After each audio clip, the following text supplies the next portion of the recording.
From Viera, Florida to the world via the internet, welcome to Brevard County Manatees Baseball.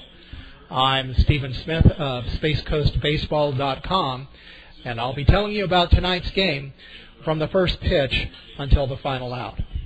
This is the third of 16 webcasts that we'll be doing for the Manatees this year, 15 for the Manatees themselves and the Florida State League All-Star game on June 12. The Manatees so far not off to a good start. They have a record of 10 wins and 16 losses, which has them in fifth place in the 6-team Florida State League North Division. Tonight they'll be playing the Tampa Yankees, the team that eliminated them in the Florida State League playoffs last year. Tampa is currently 15-12 in second place in the North Division. They're 3.5 games behind first place Clearwater. The Threshers just left Space Coast Stadium, having swept the Manatees. The Manatees are 8 games behind Clearwater, a half game ahead of last place Daytona Cubs. The Manatees, prior to playing the Threshers here at home, were in Tampa last week and beat the Yankees 2 games out of 3.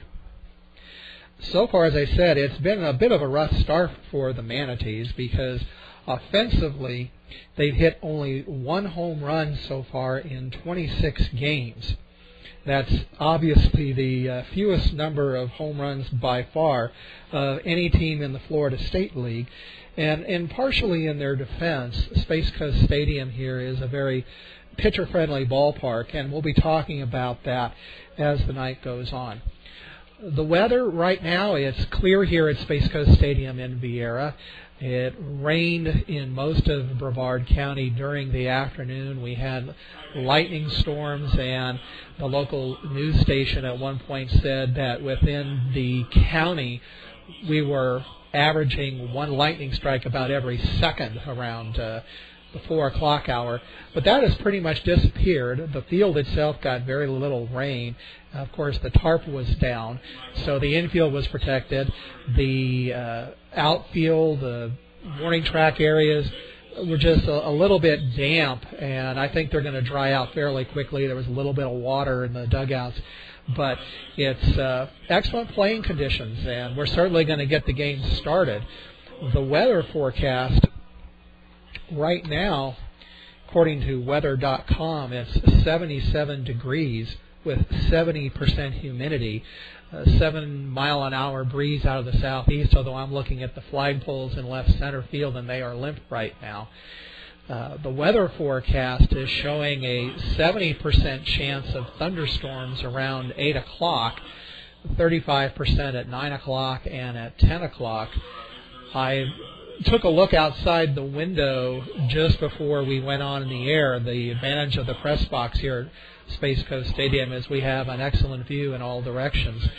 You can see clouds in the distance, but I don't see anything that appears to be imminent. So we're certainly going to get underway, and unless circumstances change, I think we'll probably get the minimum 5 innings in, and then we will see about the rest of the game. I'll give you the starting lineups in just a moment, so if you want to get a pencil and a piece of paper to keep score, get ready, and I'll give you all that information in just a moment. To tell you about the format of this webcast, if you have not listened before, the Manatees do not have a radio broadcast, so SpaceCoastBaseball.com has volunteered to webcast 15 of the games here in 2010, along with the Florida State League All-Star game on June 12th.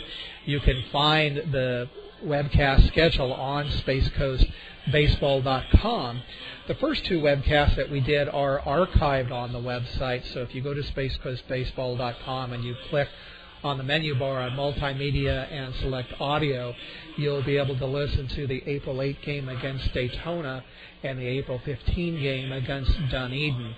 The next webcast will be on Sunday, May 16 at 6:05 p.m.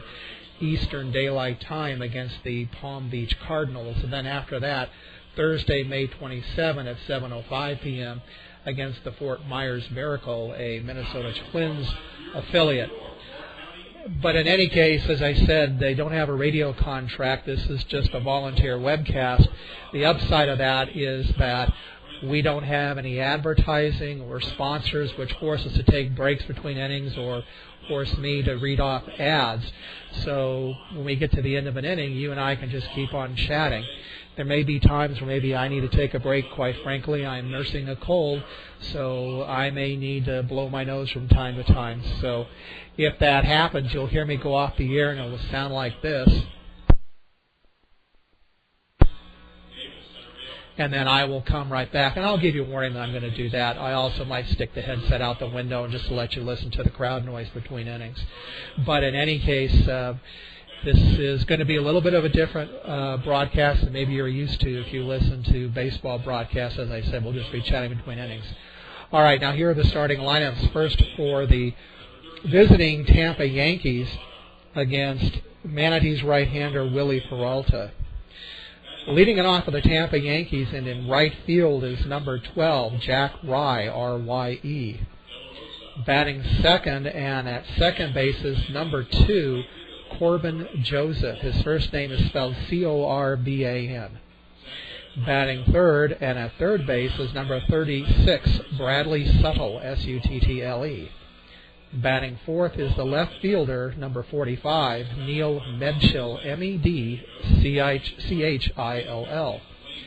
Batting fifth is the center fielder, number 29, Melky Mesa. His first name is M-E-L-K-E-Y. Batting sixth is the designated hitter, number 56, Trent Lockwood. Batting seventh is the shortstop, number 22, Addison Maruzik, A-D-D-I-S-O-N, and his last name is M-A-R-U-S-Z-A-K. Batting eighth is the catcher, number 28, Mitch Abeta, A-B-E-I-T-A. And batting ninth is the first baseman, number 51, Myron Leslie, M-Y-R-O-N, Leslie, L-E-S-L-I-E.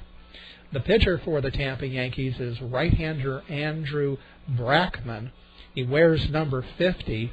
He was a Yankees first-round draft pick in the 2007 draft, and he immediately underwent Tommy John surgery after that, and he's been recovering his career ever since then.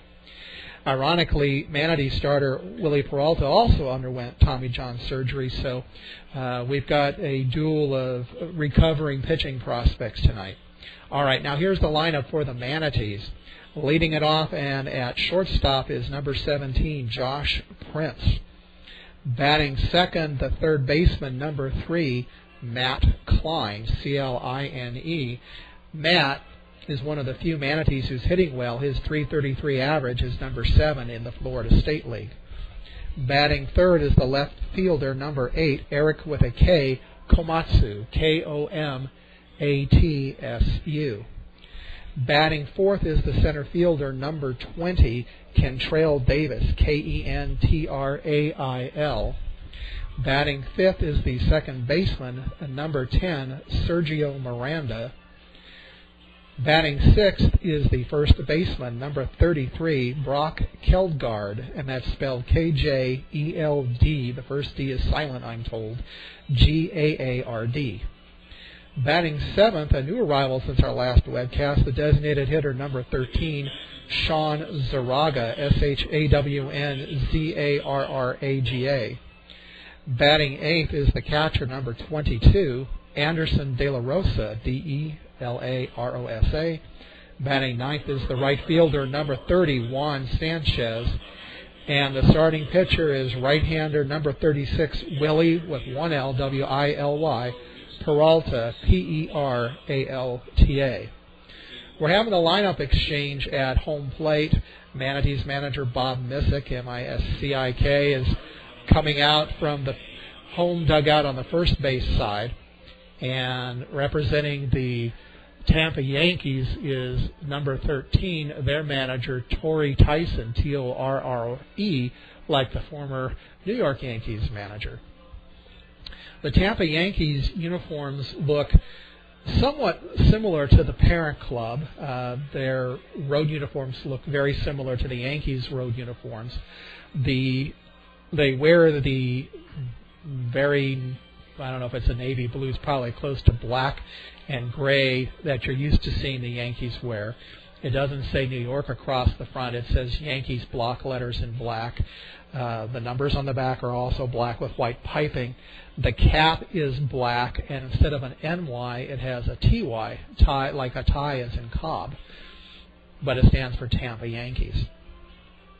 For those of you who are not familiar with Space Coast Stadium or where we are, if you think about the Florida Peninsula, Orlando is almost right smack dab in the middle of the peninsula. If you think of the center of the peninsula and you go north a little bit from that point, that's where Orlando is. If you were to head east from Orlando towards the Atlantic Ocean, you'd go about 45 miles and you'd get to Brevard County, which is where we are. Brevard County is also known as the Space Coast because we have Kennedy Space Center here. If you get to that point and then you head south about 20 miles from Kennedy Space Center in that area, you get to Viera, which is where we are, Viera. It's next to a larger city called Melbourne.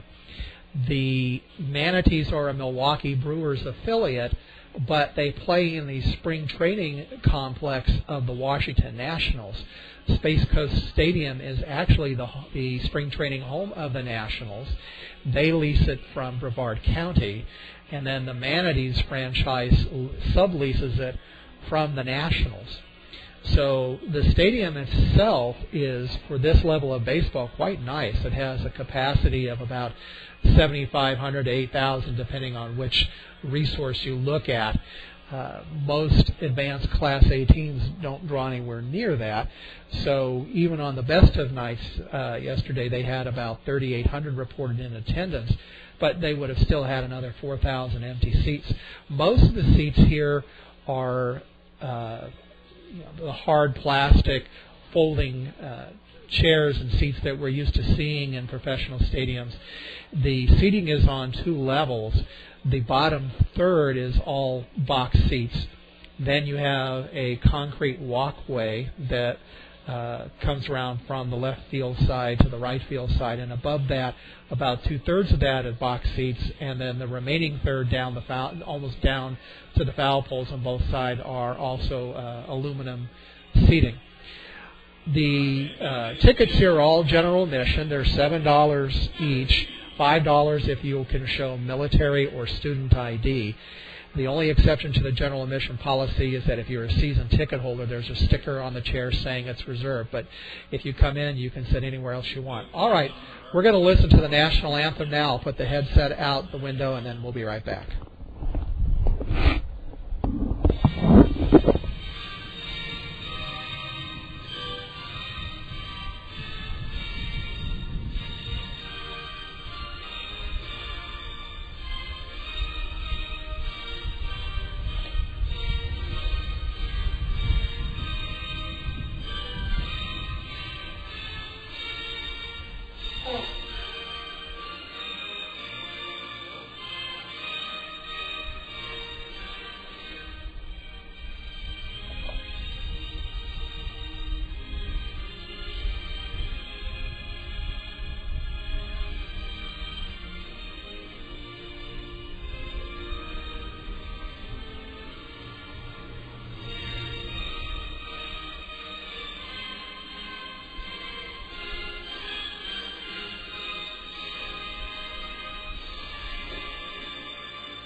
That was the national anthem, courtesy of Memorex.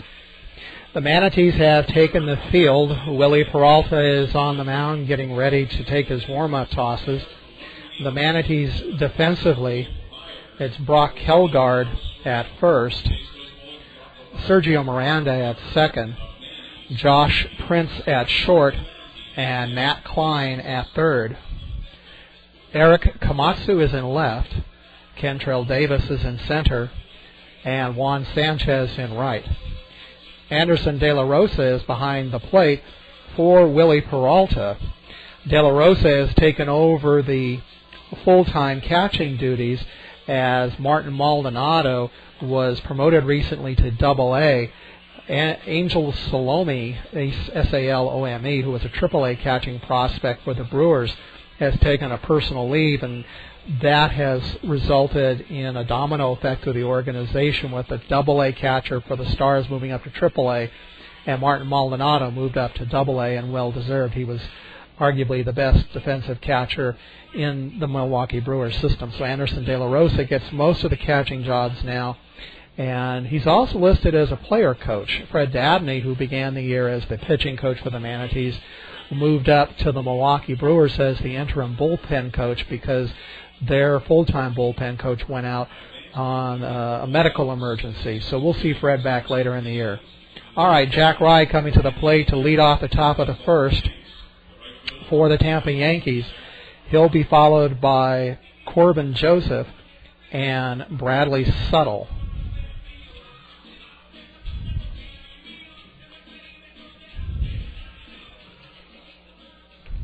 Jack Rye bats from the left side. Peralta winds, and the first pitch hits the outside corner for strike one. The corner infielders tucked in just a little bit. Matt Klein at third and Brock Helgard at first, about even with the bag. Next pitch by Peralta swung on. It's a line drive that's going to fall in center field in front of Kentrell Davis for a base hit. So Jack Rye leads off with a single. Rye came into the game batting .397, 23 for 58, no homers, 11 RBI. So that'll bring up Corbin Joseph, the second baseman, who's batting .320, 2 homers, 20 RBI. Rye at first, 1 for 2 in stolen bases. Joseph bats left-handed, as does Rye. And with Rye on first, Kelgard holding him on, and that leaves a big hole for Joseph. First pitch misses outside with a fastball, counts 1-0. We have a radar gun here at Space Coast Stadium. The number shows below the scoreboard in left center field. That said 92 miles an hour, but I've seen that sometimes it tends to be maybe just a mile or two off. 1-0 pitch is down and in, and the count is 2-0.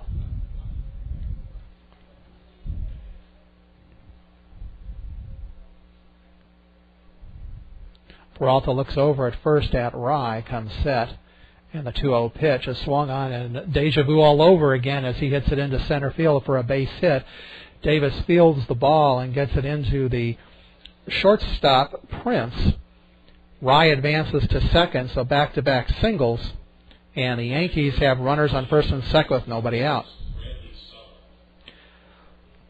So that'll bring up third baseman Bradley Suttle, batting .258 with just a homer and 11 RBI. A switch hitter, Suttle will bat from the left side against Peralta.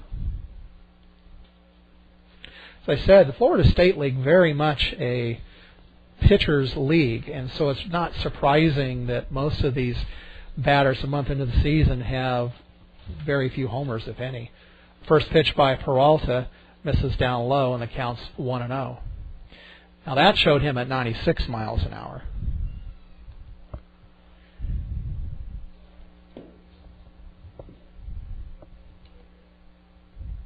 As I said in the intro to the ball game, both Peralta and the starting pitcher for Tampa, Andrew Brackman, are recovering from Tommy John surgery. Peralta looks back at Rye at second, takes another look, and the 1-0 pitch is a changeup that's left up high, and the count is 2-0. Just the start of the ball game, Jack Rye led off with a single and then advanced to second on the single by Corbin Joseph. Peralta struggling a little bit with his control, which is not unusual for pitchers recovering from Tommy John. The 2-0 pitch, it swung on and it sliced foul down the third baseline, and it's going to curl over into the stands, and the count's 2-1.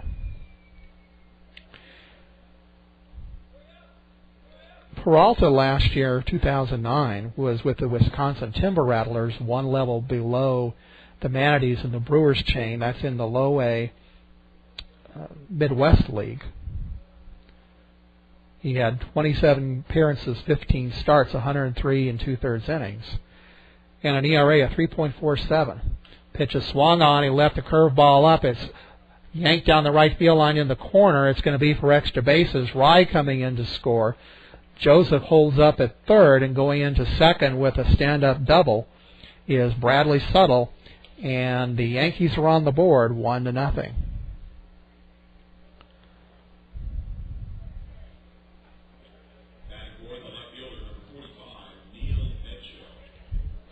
So that'll bring up Leo Medchill, Medchill, fourth straight left-handed batter to face Peralta.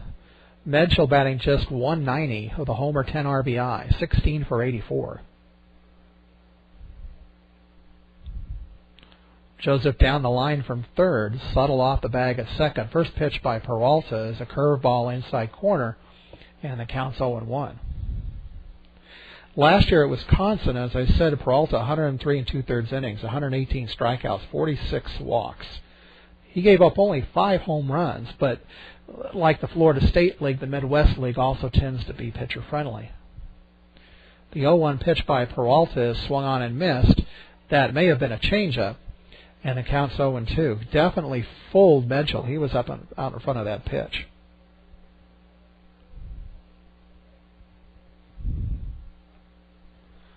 Matt Klein at third, even with the runner at the bag, and the next pitch is taken for a called strike 3, and Peralta's recorded the first out of the game.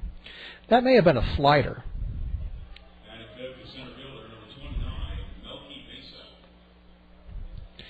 So that'll bring up the center fielder Melky Mesa, the first right-handed batter that Peralta will face. Mesa batting 193, 2 homers, 13 RBI. Peralta still working from the stretch. First pitch, curveball outside corner, and the count's 0-1. Peralta starting to find himself now. Mesa has 2 home runs. That ties him for the team lead with Corbin Joseph.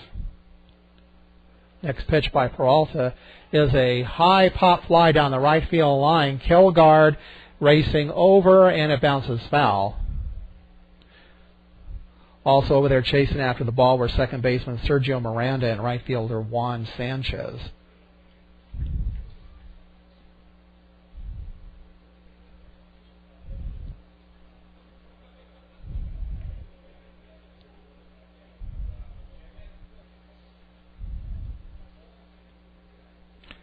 Mesa back in the batter's box.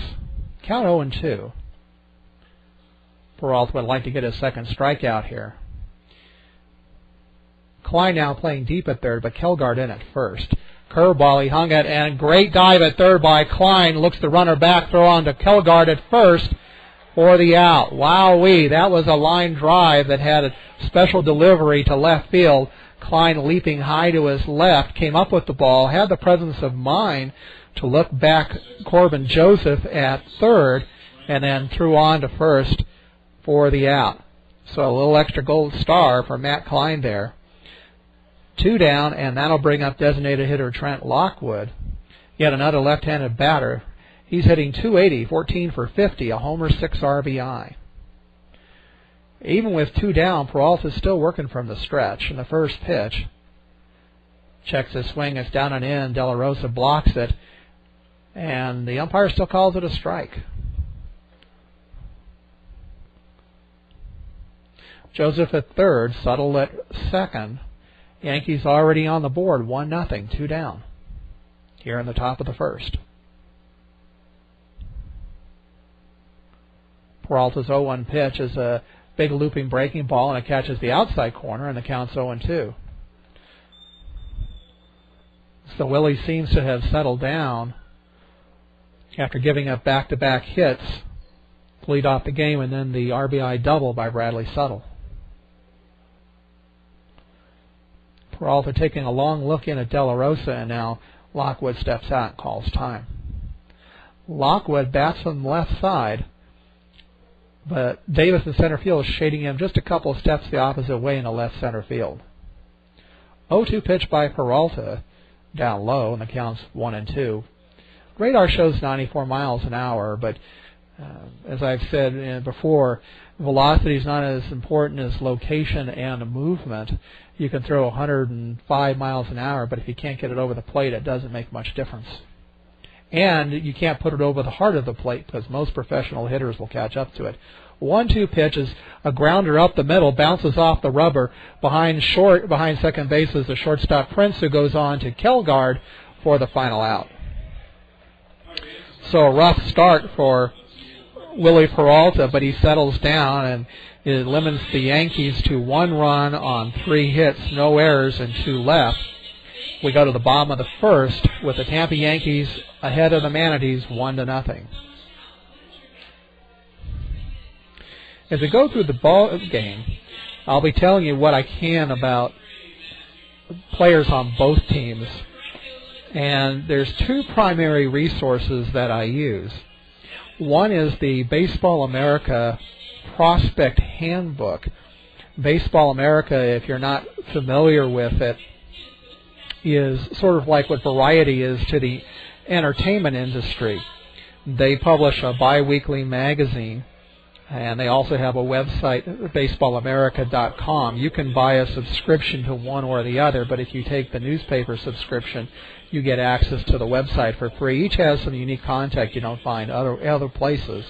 But Baseball America is considered the leading experts when it comes to knowledge about professional baseball, major and minor league. And they publish every spring a book called the Prospect Handbook, in which they list who, in their view, are the top 30 prospects in each organization.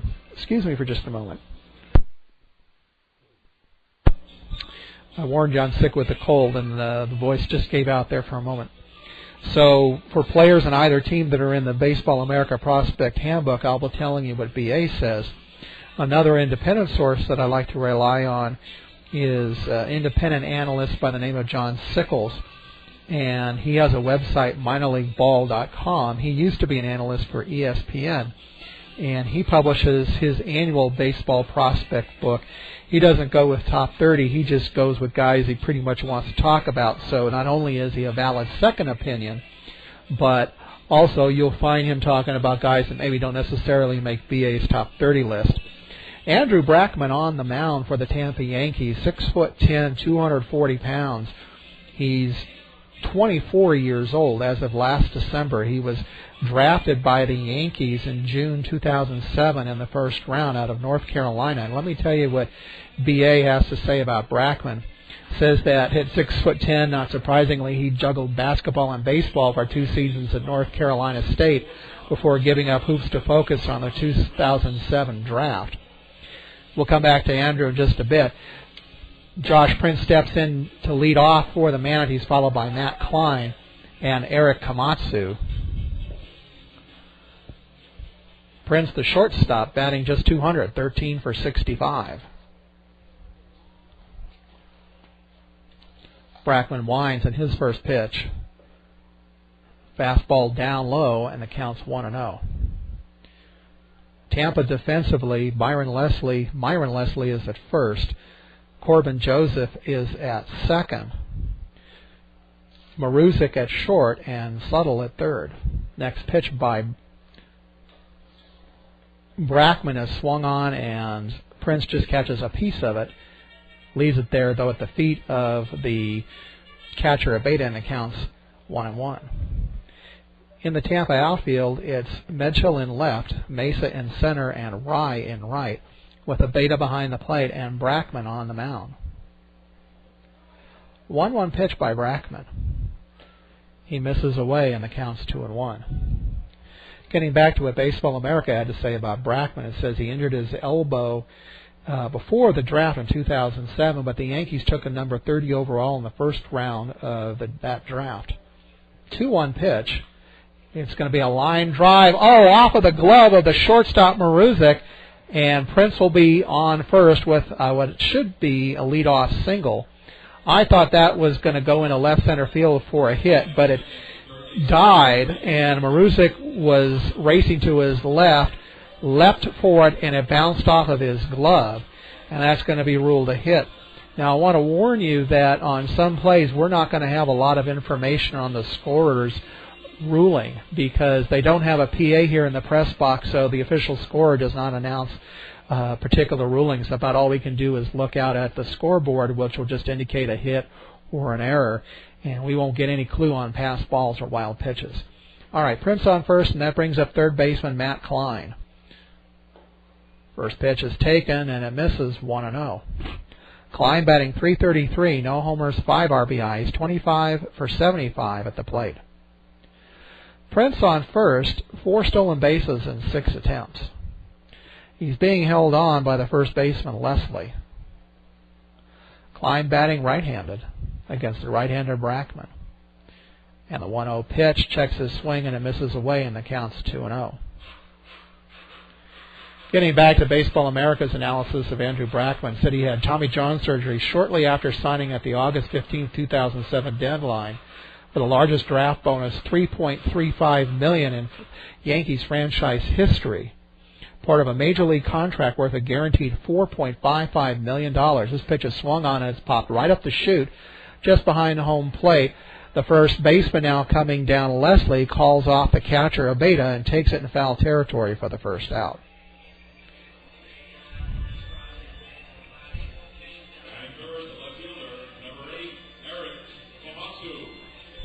So that'll bring up left fielder Eric Komatsu, batting .292, no homers, 10 RBI. After Brackman had his Tommy John surgery, he then had an appendectomy, adding injury to injury, and that pushed back his pro debut to the Hawaii Winter Baseball League on October 2008. Working from the stretch. Throws to first, and oh my goodness, the infield umpire ruled him safe.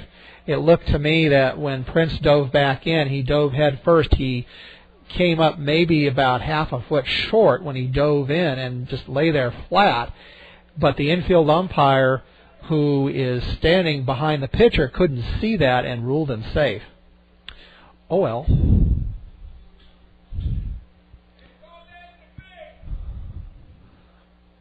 First pitch by Brackman is down low and in, and the count's 1-0. If you're not familiar with umpiring in the minors at this level, advanced Class A, they have only 2 umpires, the home plate umpire, and then there's an infield umpire who will roam the field based on the circumstances. With the bases empty, he's always behind first base to watch the play at the bag, but when there's a runner on first, he has to move in on the infield. There's another throw to first, and Prince back diving this time, and he's safe. Getting back to BA and Andrew Brackman, just to tell you what it is that Brackman throws, it says, Brackman's combination of arm strength, size, and athleticism can translate into premium stuff. His fastball, which touched 99 miles an hour when he was an amateur, and he misses with a 90-mile-an-hour fastball there, and it counts 2-0. 99 miles an hour as an amateur, peaked at 95 when he started in 2009, and sat between 92 and 96 in shorter release stints. His curveball also shows flashes of being a plus-plus pitch. Another throw to first, and once again, Prince back diving in. In his first full healthy year since Tommy John surgery, Brackman had little control and no command. He showed little feel for his delivery or for using his curveball or rudimentary changeup. Next pitch is swung on. It's going to be a line drive that's going to fall in for a base hit. Over to get it is the right fielder Rye, who throws it into the second baseman Joseph. Prince advances to second, and so the Manatees have runners at first and second with 1 out.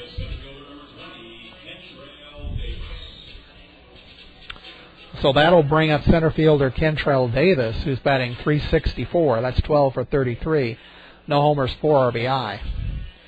Kentrell missed a couple of weeks with an ankle sprain, but he's recently off the DL, and he bats left-handed against the right-hander Brackman. Prince at second, Komatsu at first, 1 down. Manatees trying to get even against the Tampa Yankees. First pitch by Brackman is a big curveball that misses away, and it counts 1-0. Well, we were just saying that Baseball America said that Brackman seems to have lost the feel for his pitches, and that curveball was a good 1.5 feet off of the plate. 1-0 pitch is swung on. It's a little dribble up the first baseline that's going to be handled by Leslie himself. He takes it to the bag for the out. That'll advance Prince to third and Komatsu to second. So that'll bring up second baseman Sergio Miranda, who's batting .260, 26 for 100, leads the team in at-bats. No homers, 15 RBI. To wrap up on Brackman, according to Baseball America, he actually threw a knuckle curve at one point, but it says that he shelved that. And the Yankees have him focusing on a conventional grip and his changeup.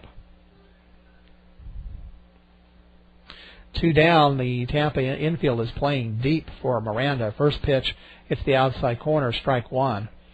According to the radar, it was 93 miles an hour.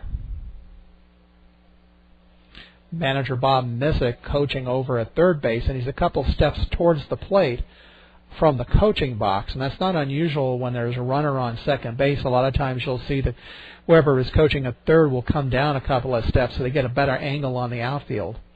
Next pitch is swung on. It's going to be a little looper that's going to fall into left field for a base hit. Here comes Prince.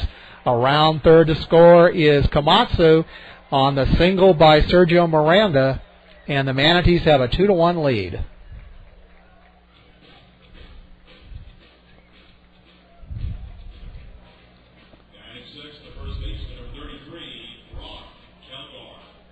That was just a little flare into left field, and I was waiting to see if it was going to fall, and it finally did. Medchill got the ball back in, but the Manatees now have a 2-1 lead, and first baseman Brock Helgard is at the plate, who's hitting .253. He has the team's only home run, and he leads the team in RBI with 17. Bats right-handed. First pitch is a fastball away on the corner, and the count's 0-1.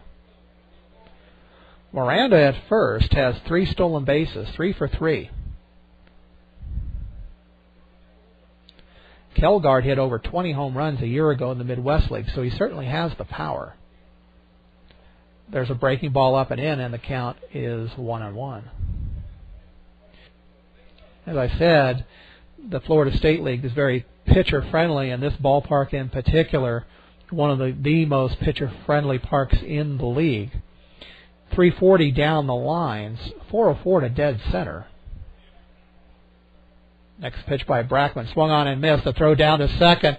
He's in safe, but the runner's going to be called out, I believe, due to batter's interference. Yep, when Helgard swung, as Leslie got up to throw down to second, they collided, and I could see right away that the home plate umpire was going to call that. Manager Bob Missick, who was also coaching at third, is talking to the umpire about it, but I don't think he's got a very strong case there.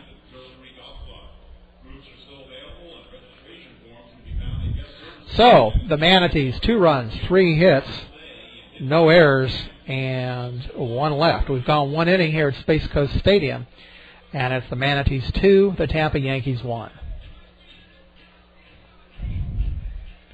While we get ready for the second inning to get underway, let me remind you about the Manatees hosting the 2010 Florida State League All-Star Game. This is the second time that the Manatees have hosted it in 3 years. They also had it in 2008.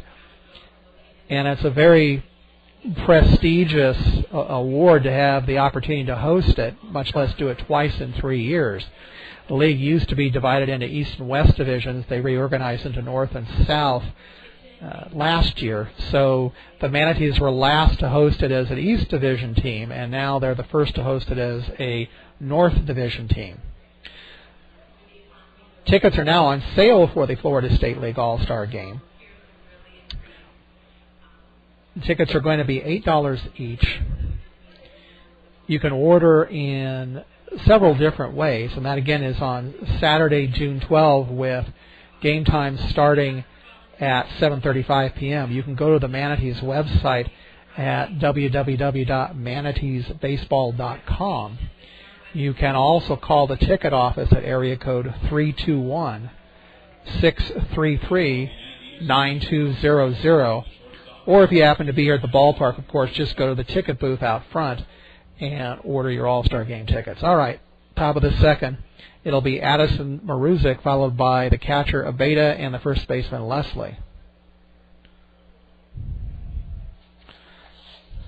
Addison Maruzic batting right-handed against Peralta, and the first pitch is taken down low, 1-0. Maruzic batting .225, 9 for 40, no homers, 3 RBI. Next pitch by Peralta hits the outside corner with a fastball, and the count's 1-1.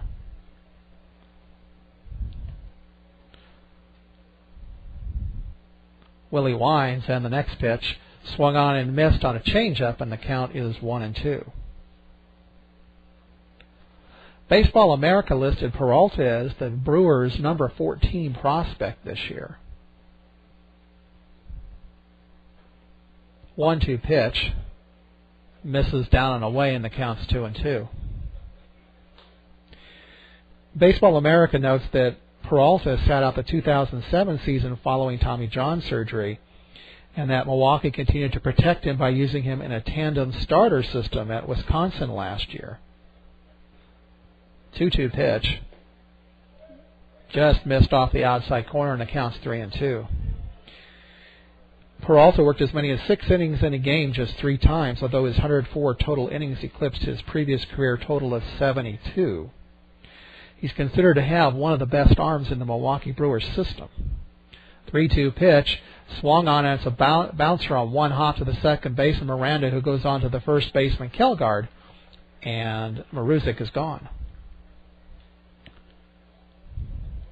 3 of the 4 outs that Peralta has recorded have been ground outs, and the 4th was Neil Mitchell when he was caught looking. So 1 out, and that'll bring up the catcher Mitch Abeda, A-B-E-I-T-A, batting .292 with no homers, 8 RBI. He's 21 for 72. Bats right-handed. Peralta's first pitch misses down and away, and it counts 1-0. Baseball America says that Peralta easily throws his fastball at 92 to 94 miles an hour and touches 96, and it features cutting and tailing action. He augments his heater with a low 80s slider that has good tilt. He's worked hard on his changeup and impressed coaches with it during instructional league. There's a fastball down and in, and the count's 2-0. Says his improving changeup allows the Brewers to continue to project him as a starter in the majors, although some scouts have touted him as closer material. Fastball hits the outside corner at 94, and the count's 2-1. Says he has control issues at times. Usually he doesn't stay on top of his pitches. Says that his delivery isn't very smooth, and he'll need to maintain his conditioning. Next pitch is swung on, it rolls foul over to the Manatees dugout on the first base side, and the count's 2-2. On deck is first baseman Myron Leslie. Manatees lead the Yankees by a score of 2-1 here in the top of the second, 1 out. Peralta's 2-1 pitch was a fastball that had some of that running action, and the count goes full 3-2 as the pitch missed down low. The weather forecast, last time I checked it, said we had about a 70% chance of rain as we got to around the 8 o'clock hour. So far, it's looking okay. 3-2 pitch, swung on, and it's a grounder down to the shortstop Prince, who goes across the diamond to Kelgard at first. That's the 4th straight ground out recorded by Peralta, and he took a wood chip out of Abeda's bat. You could see it flying off to the third base side when he swung. He didn't make a full break, but it certainly was a chip that flew off. So that'll bring up the number 9 hitter, Myron Leslie, the first baseman. You don't often see first baseman batting number 9. He's a switch hitter batting left-handed against Peralta. First pitch by Willie is swung on. It's a big bouncer off of the plate to Peralta, who takes it on a high hop, goes over to first to Kelgard to end the inning. So that's 5 straight ground balls recorded by Willie Peralta. 1, 2, 3 go the Tampa Yankees in the top of the second. We go to the bottom of the frame with the Manatees holding on to a 2-1 lead over the Tampa Yankees. Well, the weather forecast certainly has improved. As I said, at game time, it was showing a 75% chance of rain in the 8 o'clock hour. Now it's just saying 25%. I need to take a swig of water, so I will be right back.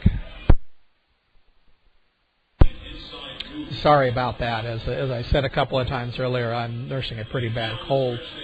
I'm sure that I got it on a flight I took home from Iowa a few days ago. I have another website, futureangels.com, that I use to cover the Los Angeles Angels minor leagues, and I was there covering the Cedar Rapids Colonels, which are the Angels affiliate in the Midwest League. It's the same league that the Wisconsin Timber Rattlers are in. The Brewers affiliate one level below the Brevard County Manatees. So, when you're on a plane, you're locked up in that cabin for a few hours. Everybody's germs are getting to know each other. If you want to email me during the game with a question or a comment, I'll try to check the email from time to time. The email address is home@spacecoastbaseball.com. You can also go to spacecoastbaseball.com's homepage, and you'll see a link there that says click here to email home@spacecoastbaseball.com. One of the players' parents was very generous and sent a donation to help support the website. As I said at the beginning of the broadcast, we're doing this strictly voluntarily to help the Manatees to get some of their games out on the Internet, since they don't have a radio broadcast. But there are costs that I have for what I do. Not only do I do these webcasts, but I also do photos and I do video during the game. And, of course, that equipment costs money. So if you enjoy what you see on spacecoastbaseball.com, there's a link there that you can donate to help support the site, and I very much appreciate the donation. All right, bottom of the second, Brackman on the mound facing Zaraga, De La Rosa, and Sanchez. First pitch by Brackman. Misses up and away with a fastball, and the count's 1-0. Sean Zaraga, new to the team, 13 for 32 with a 406 average. Holds his swing on a fastball that crosses the plate, and it counts 1-1. As I said, 13 for 32. He has 2 doubles, no homers, 2 RBI. Next pitch hits the outside corner with an off-speed pitch, and the count's 1-2. Catcher Anderson De La Rosa is on deck. Brackman's next pitch is a big looping curveball that misses away, and it counts 2-2. He's missed with that pitch a couple of times. The curveball, it looks like his mechanics, he's releasing just a little bit too early, and he's missing off the plate. 2-2 pitch, it goes off the glove of the catcher, Abeta to the backstop, and it counts 3-2.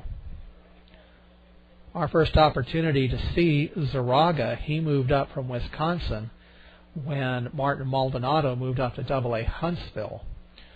Zaraga, a catcher, as is De La Rosa, and the other catcher on the team is Michael Roberts. The 3-2 pitch is swung on and missed. Fastball in the inside corner, and had a little bit of a run in it. And that's the first strikeout for Andrew Brackman.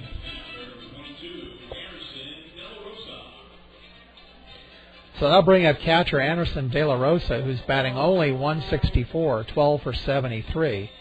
He has a double, a triple, and 9 RBI. He strikes out roughly once every 4 at-bats. He has 18 strikeouts and 73 at-bats. First pitch by Brackman. There's that big looping curveball, and it misses high and away again for 1-0. De La Rosa ducked just a little bit to avoid being hit by that ball. Brackman's next pitch swung on and missed at a fastball, and the count's 1-1. De La Rosa had been listed for a while as a player coach. Next pitch is swung on. It appeared to be a changeup that De La Rosa just gets a piece of, and it rolls foul over by the Yankee dugout. Count 1-2. He was elevated to player coach when Fred Dabney left to become the emergency bullpen coach with Milwaukee. But now that an interim pitching coach is here, Steve Klein, I suspect Anderson's just back to being a regular player. Swung on and missed on a changeup, and that's the second strikeout for Brackman.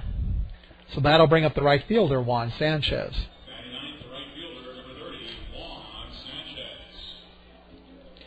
Sanchez batting .255, 25 for 98, with no homers, 7 RBI.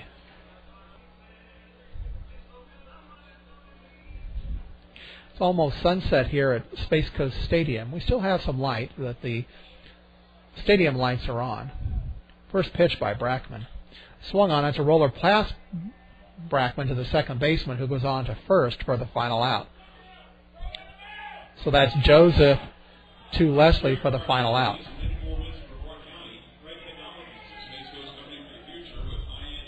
1, 2, 3, down go the Manatees in the second, and after 2, it's the Manatees 2, the Yankees 1. Well, we kind of suspected that this might turn into somewhat of a pitcher's duel. Brackman being a first-round draft pick from the 2007 draft, and Willie Peralta being considered a top prospect. He wasn't part of the draft because he was signed out of the Dominican Republic in 2005, but he also is recovering from Tommy John surgery. And just recovering from that surgery alone usually takes about a year or so before you even start throwing. And then after that, you have to start to build up some stamina. Of course, in the early days, Tommy John surgery, which is an easy way of saying elbow ligament replacement surgery, and there's a more technical term for it, but I'm not going to attempt it. And the first pitcher, of course, to undergo that was Tommy John, who was a pitcher for the Dodgers and the Yankees. I believe he had the injury when he was with the Dodgers. And up to that point, if you blow out your elbow, your career was done. The ligament itself, I believe, is actually taken from your leg and then transplanted into the elbow. But you can tell a pitcher has had that surgery because he'll have a little L-shaped scar on his elbow from where the incision was made.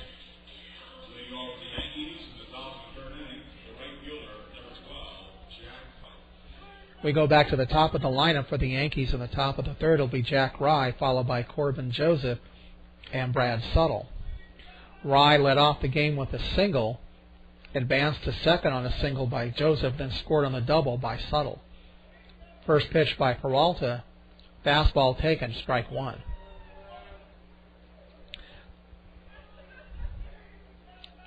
Next pitch by Peralta. So a changeup swung on and missed, and the count's 1-1. With Tommy John surgery, as the technology and the knowledge and the experience have evolved over the years, next pitch is swung on and sliced the opposite way to left field, giving a couple of steps as Komatsu. Then he comes back in, and he has it for the first out. The second baseman, number 2, Joseph Corbin. The wind sure didn't affect the ball on that play because the flags are still fairly limp in left center field, so maybe Komatsu either just misjudged it or maybe the stadium might affect him a little bit. All right, 1 down, and that'll bring up Corbin Joseph, who singled his first time up. Peralta's pitch inside, ball 1.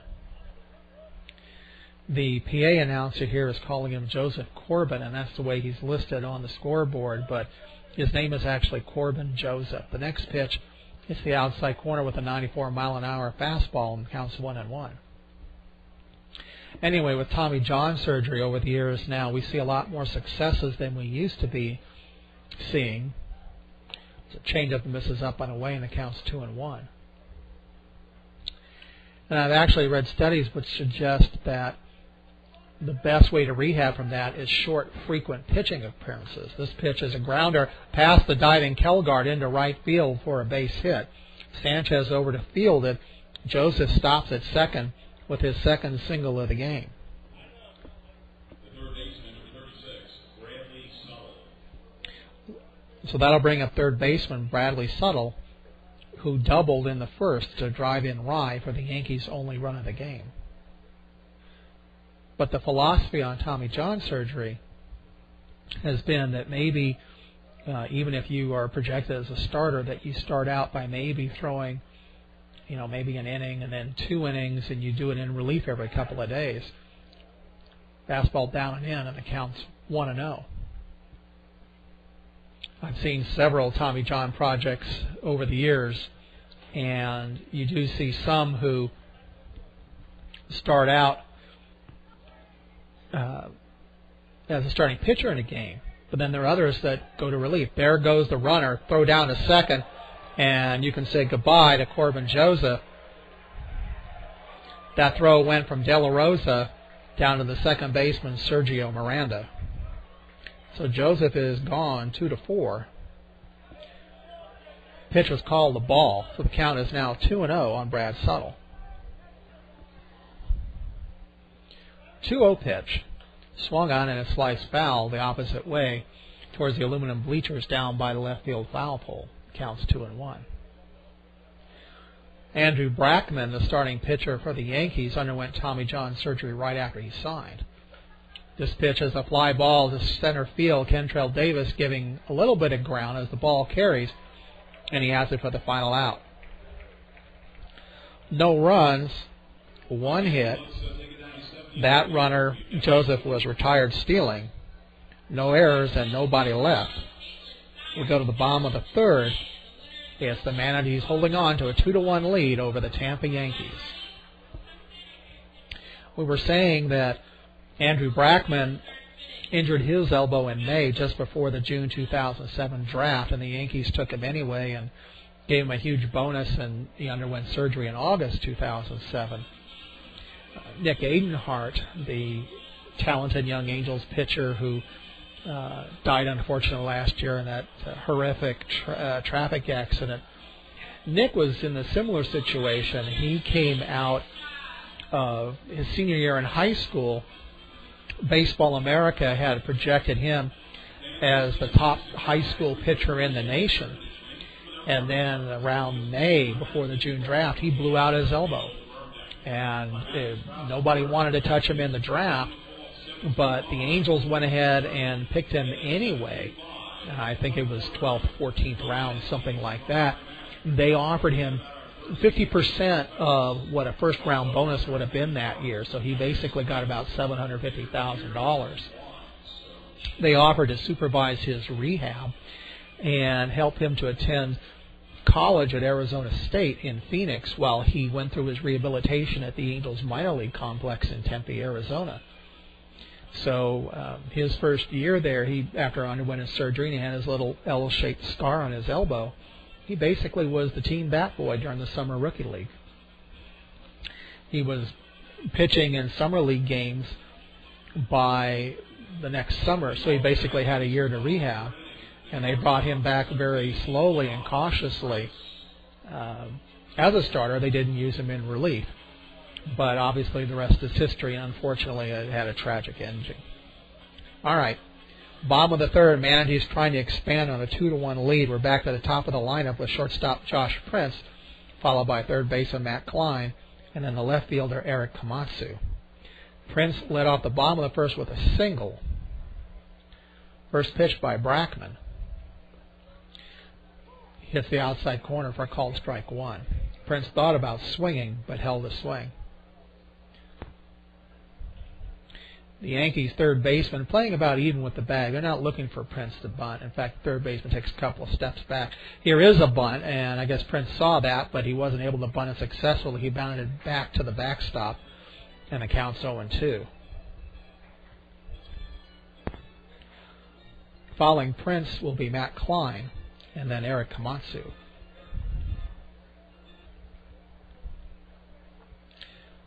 With the Manatees having the least powerful lineup in the league, only one home run after 26 games, they're going to have to do a lot of creative invention of scoring runs, and that includes bunting a lot more. Next pitch fastball misses away, and the count's 1-2.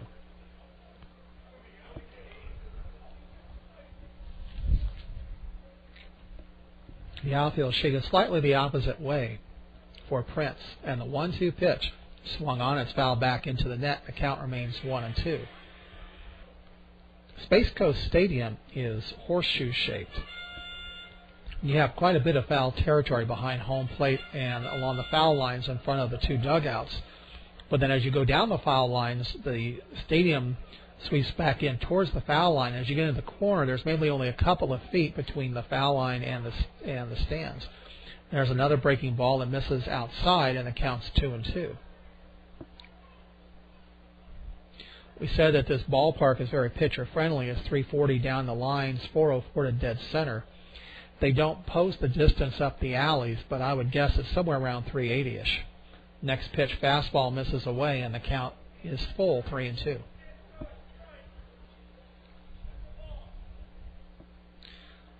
Fairly decent crowd tonight for a Thursday night. 3-2 pitch. Swung on, and he just got a piece of it. Nope, he didn't, and the ball rolls to the backstop. Wild throw down to first, and Prince is going to beat it out. I thought maybe that Prince got a piece of it because the ball took an unusual bounce, and it looked as if it would have if he had actually tipped it.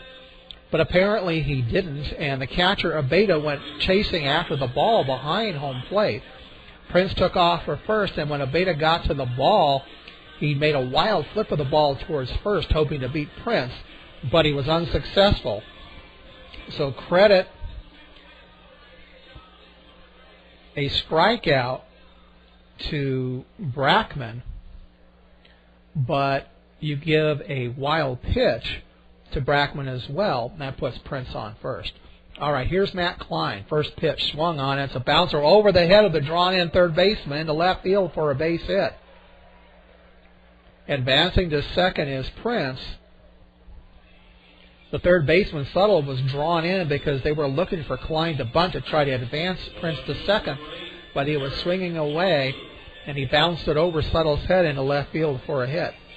So runners at first and second with nobody out, and that'll bring up Eric Komatsu, who singled in the first.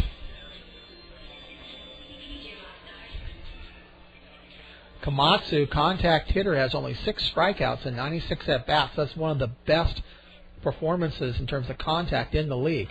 This pitch is swung on. It's a foul ball down the left field line. It's going to go into the seats right behind the Yankee dugout.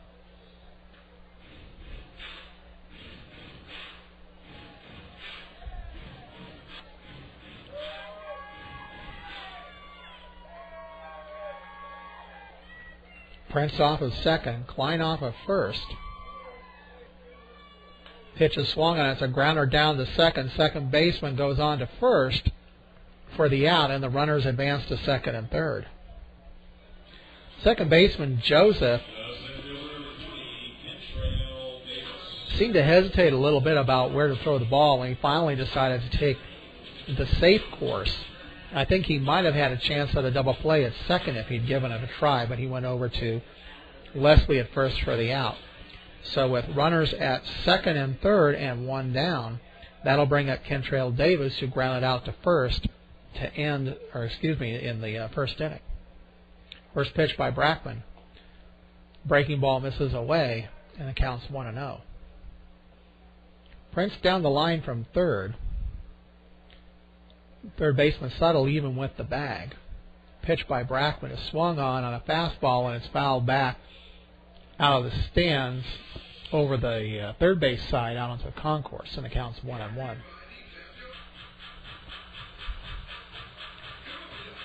It appears that the Yankees are going to concede this run because the infield is playing deep with just one out. 1-1 pitch swung on and missed on an off-speed pitch, perhaps a changeup, and it counts 1-2. On deck is Sergio Miranda.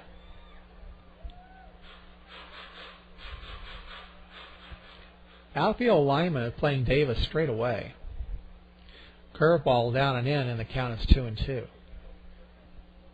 The center fielder, Melky Mesa, is playing a little bit shallow, and it may be that Mesa just feels that he's got the speed to play a shallow center field, or maybe they don't think Davis has much power. He definitely was a power hitter in college. Prince off of third, Klein off of second. 2-2 pitch is a breaking ball that Davis swings on and lines it foul into the stands on the third base side. The chase is on the concrete walkway as the children go after it. Little boy came up with it. I'd estimate we're somewhere around 1,500 maybe in the attendance tonight, which is not bad for having a thunderstorm in the afternoon. Next pitch is swung on. It's a little looper that should fall in up the alley, left center field for a base hit. That gets past Mesa, almost rolls to the wall. Both runners will score as Davis goes into second with a double, and the Manatees now lead by a score 4-1.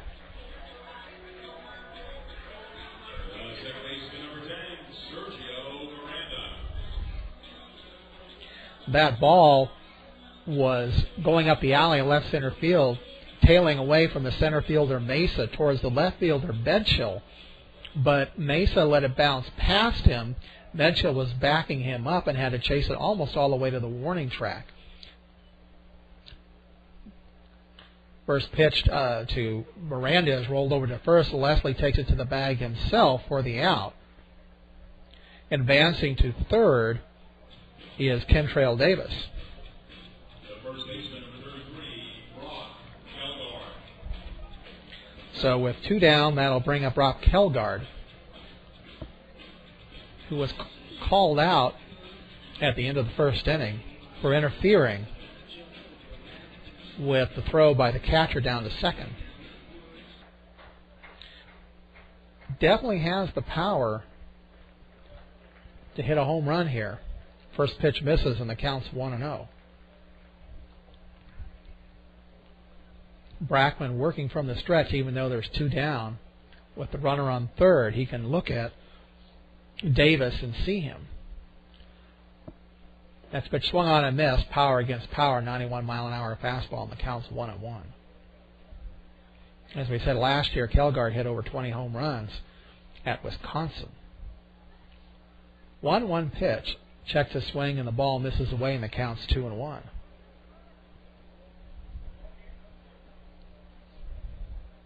We'd really like to see the Manatees start to find their power. One dinger in 26 games is not a good thing. There's a pitch that swung on and rolls foul back into the net, and the count's 2-2. The backstop here, as I said, there's a lot of foul territory at Space Coast Stadium. There's a big net that goes up behind home plate that protects the crowd there, but the net goes straight up, and it does not extend to attach to the top of the press box. So you can get a foul ball over that into the stands. This pitch is swung on, it's looping the other way, but it's going to hold up for the right fielder Rye to end the inning. So the Manatees add two more runs on two hits, no errors, and one left. We've gone 3 innings here at Space Coast Stadium with the Manatees leading the Yankees by a score of 4-1. Well, as we said, it's been a slow start for the Yankees this year, but when they were at Tampa last weekend, they beat them 2 games out of 3. And certainly a rivalry developing between these two teams, because it was the Tampa Yankees that eliminated last year's edition of the Manatees from the playoffs. Brevard had the best record overall in the Florida State League. The Yankees at mid-season last year in 2009 went through a significant roster change, moving up a lot of players from low A. That team went on a second-half tear to qualify for the playoffs. The Manatees took the division's first-half title last year, which gave them the home field advantage. And in the Florida State League, like most lower-level minor leagues, they play 2 halves to sort of create more artificial competition, to be perfectly honest, and sell playoff tickets. But also, minor league rosters go through a lot of turnover as players move up, move down, get released, whatever happens. So the team that maybe wins the first half may bear little resemblance to the team in the second half. But if you win the first half, you're automatically seeded to have the home field advantage in the playoffs. And that's what happened last year, as the Manatees took the first half title. The Yankees moved up a lot of players from low A to Tampa in the second half, and they won the North Division in the second half. But overall, the Manatees had the best win-loss record. And in the playoffs, we had game number 1 at Steinbrenner Field in Tampa. The Yankees won that, and then they came here and won game number 2 to take best 2 out of 3. First pitch by Peralta is called a strike to left fielder Neil Medchill, who struck out looking his first time up. Last year's Tampa Yankees went on to defeat the Fort Myers Miracle, a Twins affiliate, to take the Florida State League pennant. Next pitch misses down low, and the count's 1-1. Mitchell will be followed by Melky Mesa and Trent Lockwood. Next pitch is swung on as a high fly ball into short right field. Juan Sanchez is there, and he'll take it for the first out. The center fielder, number 29, Melky Mesa. So that'll bring up center fielder Melky Mesa, who lined a shot to third in the first inning that Matt Klein dove for and made a spectacular catch that basically saved the inning for Willie Peralta. Peralta's first pitch is swung on as a slow bouncer on a couple of hops to Prince, who makes a throw over to Kelgard, and there's 2 down. Well, Peralta certainly is getting his ground outs. 1, 2, 3, 4, 5. That's number 6, and we're here with 2 outs in the top of the 4th.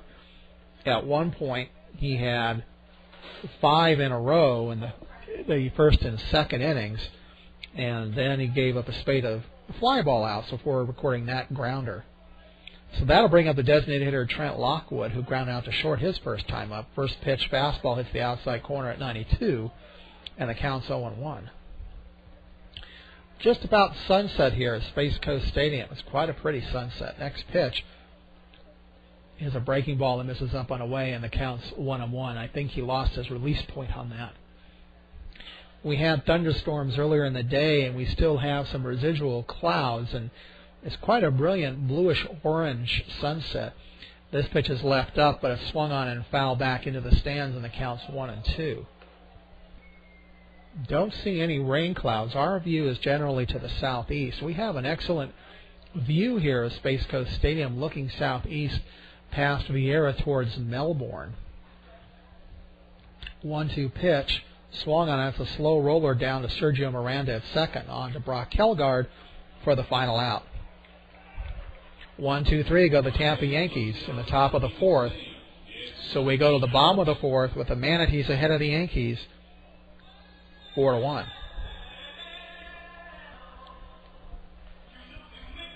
If you happen to be in Brevard County area and you want to come see the Brevard County Manatees play, it's really easy to get here. We're not that far from the Interstate 95, which is the major north-south artery on the East Coast. You get on the I-95 and you exit at exit 195. So remember, I-95 to 195. I think you can get here in a half hour from anywhere in Brevard County. And when you exit at 195, you will see the signs pointing towards Stadium, and you'll go 3 miles. The exit will also say Fisk Boulevard, but at that point, Fisk Boulevard becomes Stadium Parkway.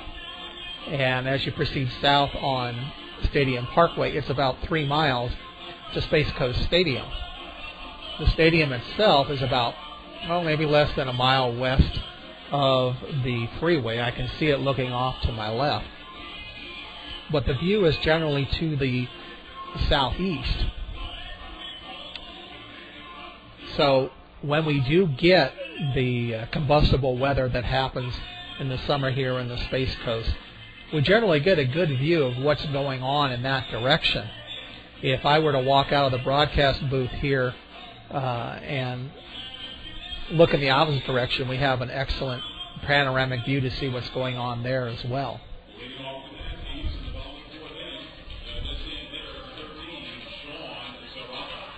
So it's the bottom of the 4th. It's going to be designated hitter Sean Zaraga, followed by Anderson De La Rosa, the catcher, and right fielder Juan Sanchez. Zaraga batting left-handed. First pitch by Brackman is swung on, and it's a grounder down to second. Gobbling it up is Joseph, who goes on to Leslie at first, and there's 1 down. So that'll bring up De La Rosa, who struck out, swinging his first time up.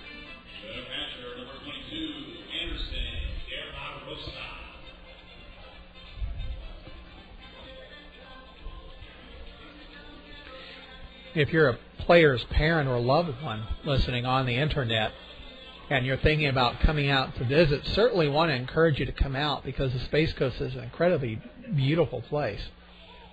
There's a fastball with little run in it that's across the plate for a called strike one. Next pitch by Brackman. Swung on and missed on a changeup, and the count's 0-2. Kennedy Space Center, about 20 miles north of here, is on Merritt Island, and Merritt Island is actually the largest wildlife refuge in the continental United States. Next pitch, swung on, it's going to be a grounder up the middle unless the shortstop can come up with it. Throw to first, not in time.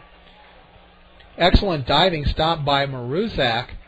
The second baseman, Joseph, was behind him, but I don't think if we waited for the ball to get to Joseph that he was going to have a chance to throw out De La Rosa. But Marozek made a diving stop for it behind the bag, got up and threw to first, but it wasn't in time to get De La Rosa.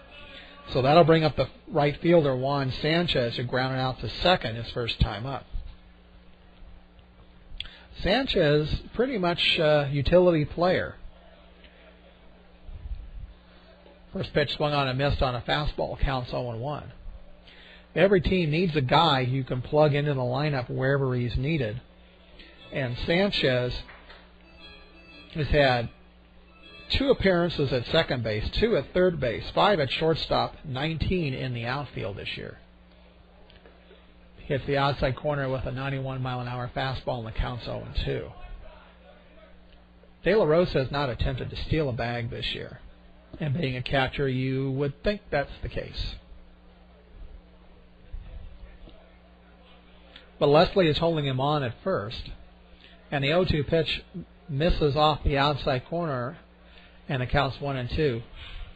That may have been a cut fastball because the velocity was off just a couple of miles an hour, and the catcher Abeda was framing it, trying to pull it back on the outside corner, but it missed by maybe 3 or 4 inches, trying to get Sanchez to nibble at a bad pitch on an 0-2 count. 1-2 pitch. Breaking ball misses away, and the count's 2-2. In any case, I was saying that it's incredibly beautiful here, that Merritt Island Wildlife Refuge is the largest refuge on the continental U.S., and of course we have Kennedy Space Center. But if you do come out to visit during the summer, just be aware that the weather here can be somewhat apocalyptic at times. 2-2 pitch misses down and away, and the count's 3-2.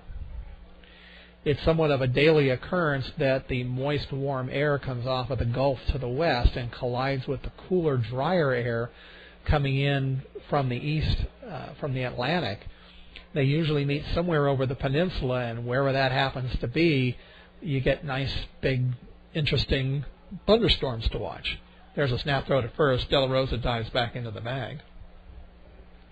This is the time of year when those thunderstorms start to happen, and that's what happened this afternoon, that we had some thunderstorms fire up, scattered all over central Florida, and we certainly had our share here, although there wasn't much rain.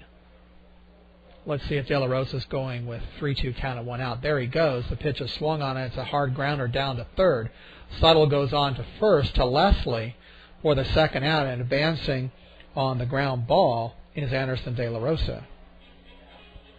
Well, that was a good thing that Manatees manager Bob Missick put De La Rosa in motion, because being a catcher who's not the swiftest of feet, on that hard grounder down to third, it might have turned a double play.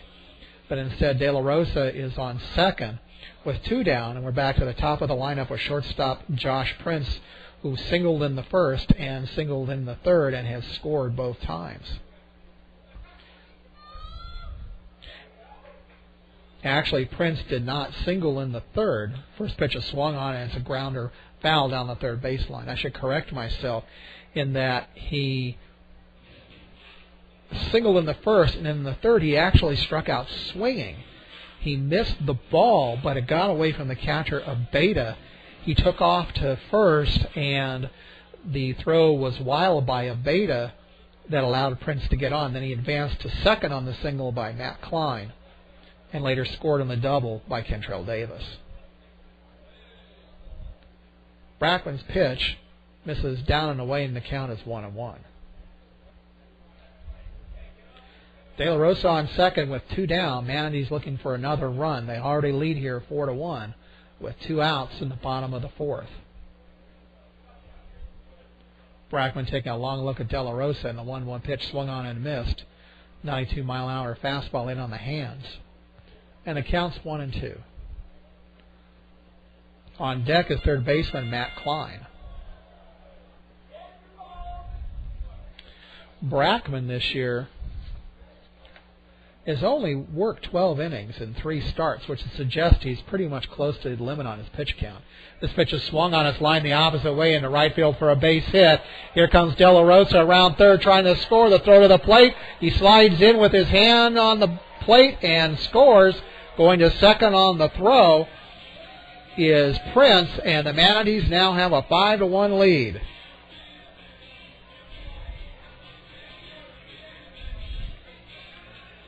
Give a single to Josh Prince. The throw by the right fielder Rye to the plate was late, and De La Rosa came sliding in on the umpire's or catcher's side of the plate, basically. Not on the infield side, but on the foul territory side. And as he did so, Abeda, the catcher, had to step a couple of steps towards right field to field the ball, and that gave De La Rosa the opportunity to slide in and slap his hand on the plate to score the 5th run. Going to second base on the throw is Josh Prince, and that'll bring up third baseman Matt Klein. There goes Prince for third. Pitch is taken outside, and they don't even attempt the throw. So that's going to be a stolen base for Josh Prince. For Josh, that's his 5th stolen base, 5 for 7 this year. Bob Missick, the Manatees manager, definitely playing it aggressive here in the bottom of the 4th. 1-0 pitch is swung on, and Klein barely gets a piece of it and rolls it over towards the Yankee dugout, and the count's 1-1. Well, when you have a team that's hit only 1 home run in 26 games, you have to find other ways to generate runs, and they've certainly done that tonight, being very aggressive on the base paths and playing smart baseball against one of the better teams in the league and one of the better pitching prospects in the New York Yankees system. 1-1 pitch to Klein. He shows the bunt and misses. There's a snap throw down to third, and Prince just barely got back in. And it looks like the manager, Torrey Tyson, is going to question that call. He's running out on the infield to talk to the infield umpire. And fortunately, the pregame lineups that we get do not list the names of the umpires. But there's only 2 of them, so they're not hard to tell apart. They're just the home plate umpire and the infield umpire. Torrey Tyson seems to be gesturing somehow to suggest that Suttle got a tag down on Prince before Josh was able to get his leg back in. But I'm with the umpire on this one. I did not think that Josh was out by any means. And I would tell you the truth. I would tell you what I thought I saw. But not much sympathy for Torrey Tyson from the Manatees fans. I was curious to see if any Tampa fans would make the trip over for tonight's game. When we were here for the playoffs last September, quite a few Tampa fans had come over, but I haven't seen or heard any tonight. 1-2 pitch to Klein. Pitch misses down and away, and the count's 2-2. On deck is left fielder Eric Komatsu.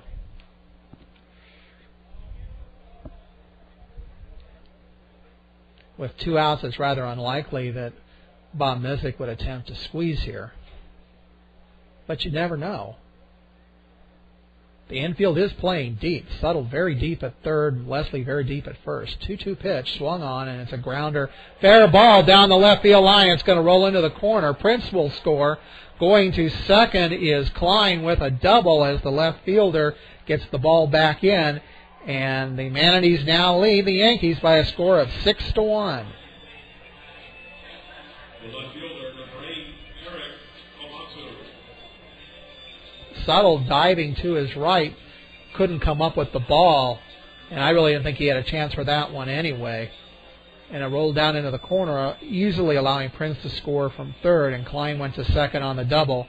And we can say goodbye Andrew Brackman as Torrey Tyson comes out to the mound. We thought Brackman might be close to done because in his 3 prior starts he had gone only a total of 12 innings, suggesting that the pitcher recovering from Tommy John was on a very limited pitch count. But he's been ineffective tonight. 6 runs, 8 hits. He had 3 strikeouts. I don't see any walks, so that's a plus for him. But the bottom line is he leaves the game trailing 6-1. So we're going to have a pitching change here, and we'll tell you who that is in just a moment. It's kind of hard to see the bullpens here. The Manatees bullpen is down the right field line. It's tucked behind the stand, so we cannot see what goes on down there at all. With the visiting bullpen, it's out behind the left field fence, and for those pitchers to see what's going on, they actually have a bench there that they can sit up on and watch the events on the field. But when somebody's warming up, about all you can do is see somebody's throwing, but it's fairly unlikely that you're going to be able to make out who it is. Up behind that bullpen is actually a patio where you can sit and watch the game and enjoy beer or whatever it is you like to enjoy. So you really can't tell who's coming in to pitch until they actually come in, and the new pitcher for Tampa is going to be number 11, and that's number 11, Brad Rulon, R-U-L-O-N. 5'11", 190. He'll be 24 on June 22nd, out of Columbus, Georgia. Was selected in the 34th round of the 2008 draft.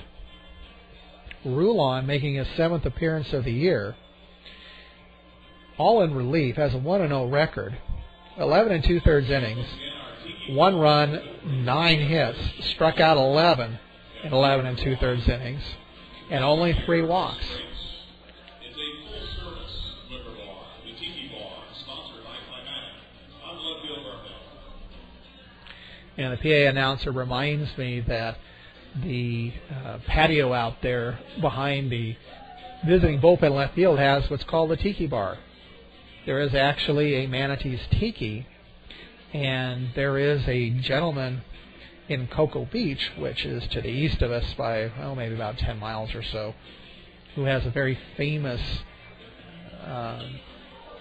tiki manufacturing business. I don't know what you would call it, but he carves it, and it's called Kontiki, Kontiki. I'm sure if you looked up on Google or Yahoo Kontiki, you'd find out about it, but he's right in downtown Cocoa Beach. His tikis are all over the Space Coast, and the Manatees have one that you'll see when you enter the stadium when you come in through the main gate. I think he's called Mantiki. All right.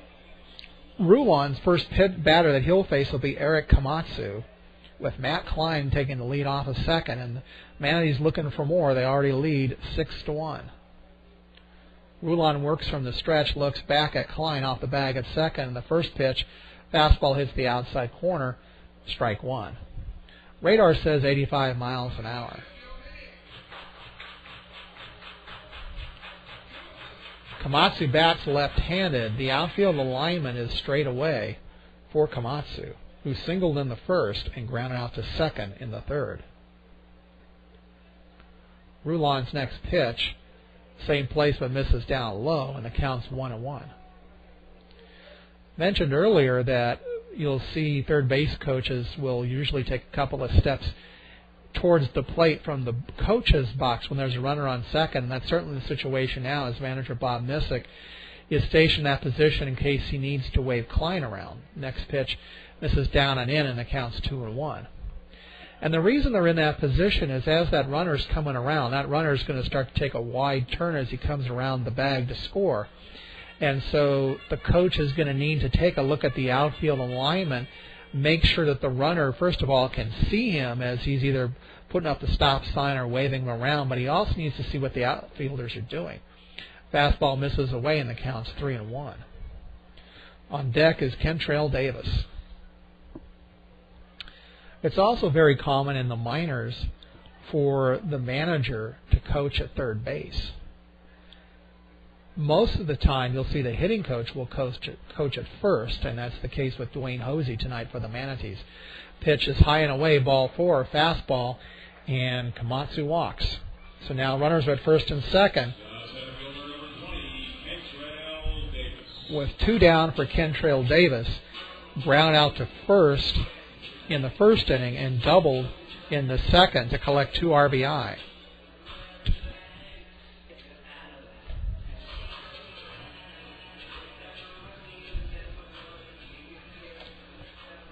Kentrail was a supplemental first-round draft pick for the Brewers in 2009 and received a reported $1.2 million signing bonus. First pitch is a fastball up and away, and it counts 1-0. He signed late, which meant that he didn't have a chance to play professionally during the regular season last year, so 2010 with the Manatees is his professional debut. And when we say supplemental first round, what that means is in the first round draft, of course, you go in reverse order with the team with the worst winning percentage the year before drafting first, and the best one goes last. But then also due to free agency, there are various compensation rules, and so if you lose certain types of players, you get an extra pick at the end of the first round.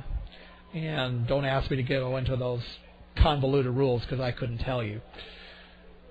Next pitch, fastball hits the outside corner, and it's 1-1. So the Brewers got a compensatory pick after the first round in 2009, and they used that to select Kentrail Davis. Next pitch by Rulon, way up and away, and the count's 2-1. To left-handed batter, which is what he's faced with Komatsu and now Davis, he's consistently missing up and away with his fastball. His velocity seems to be roughly in the 86, 87 mile an hour range. Still waiting for Kentrail to hit his first professional dinger, and this would be a great time to do that. 2-1 pitch is a line drive up the alley in left center field. This could roll all the way to the wall. In comes Klein to score. Here comes Komatsu. Davis around second. He's heading in for 3. Missick tells him to get down. The throw not in time. It gets past the third baseman, Subtle. It hit Missick in the foot. He left trying to get out of the way, but it touched his foot, and the infield umpire automatically ruled dead ball. In any case, it's a triple for Kentrail Davis to score Klein and Komatsu. It's 8-1 Manatees, and let's keep it going with second baseman Sergio Miranda, 1 for 2, with a single and grounding out to second. The Manatees have not had a good year so far, so they certainly need to take out their frustrations on somebody, and I can't think of anybody better than the Tampa Yankees. Fastball up and away again, 86 mile an hour. He keeps on missing up with that pitch. Count 1-0. The Manatees have managed 8 runs on 9 hits in 3 2/3 innings, doing it without the home run. 1-0 pitch hits the outside corner with a fastball, and it's 1-1. The two guys that you would really expect to be providing power to the lineup would be Davis and Kelgard. Kelgard does have the 1. 1-1 pitch misses upstairs with an off-speed pitch, and the count's 2-1. It would seem fairly unlikely that we're going to see tonight reliever Pat Venditti with the Tampa Yankees. And I really hope we would see him because we saw him in the playoffs last year. He is a switch thrower. He pitches both right and left-handed. Next pitch, fastball down low, and it counts 3-1. Venditti has a special glove, and he is required before he faces a batter to declare from which side he will pitch, and the glove is designed so that he can use the glove on either hand. But down 8-1, I don't think we're going to see him. Next pitch is swung on. It's a high fly ball into left center field. Coming over is the left fielder, Mitchell, Medchill, for the final out. So the Manatees had another 4 runs on 4 hits, a walk, no errors, and 1 left. We've gone 4 here at Space Coast Stadium. The Manatees lead the Tampa Yankees by a score of 8-1. Well, I'm enjoying this because, as I said, the Tampa Yankees took us out in the 2009 playoffs, and it was with a roster that was promoted from low A in the second half, and they went off on a tremendous run. So this is a little bit of a payback, and if you're not that familiar with the minor leagues, especially at this level, it's all about development. Championships and winning is nice, but it's more about players learning how to polish their skills, minimize their mistakes, and improve.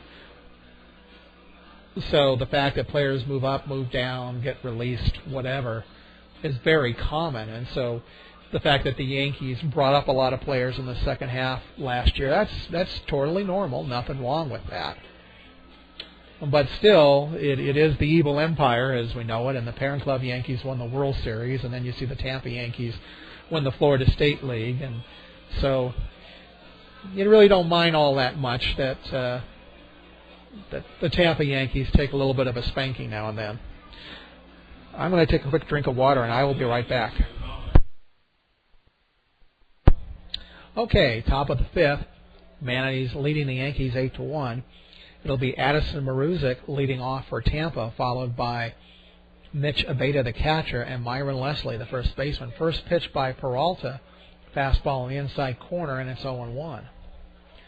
Maruzic grounded out to second to lead off the top of the second.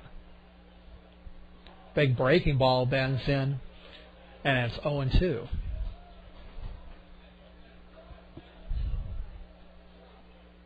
The 0-2 pitch. Checks his swing. Did he go around? And they say, yes, he did.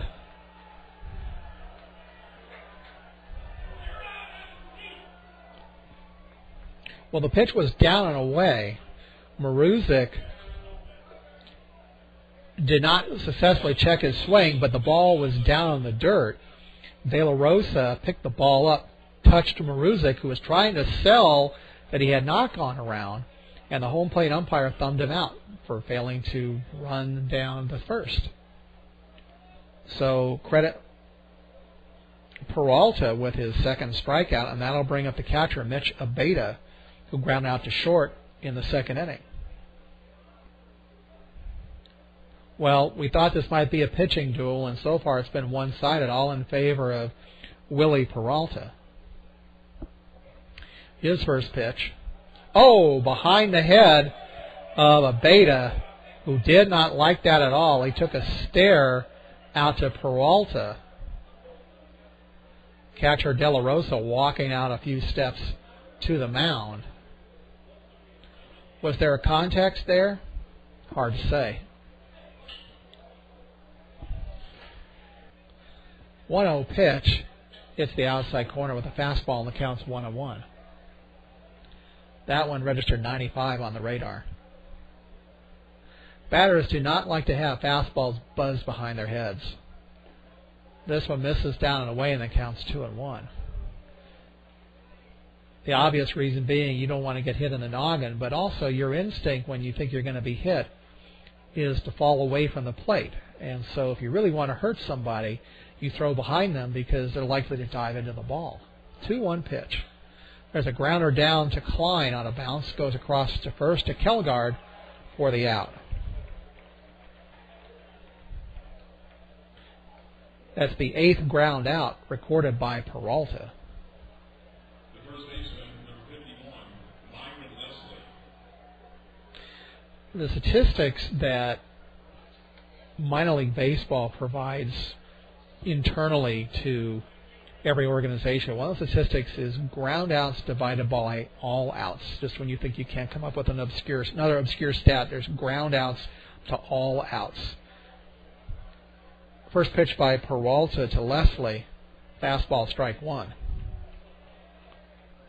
So if I had 100 outs and 100 of them were ground balls, that would be 1, right? No, I got it wrong here. Well, anyway, his ratio ground outs to all outs is 1.71.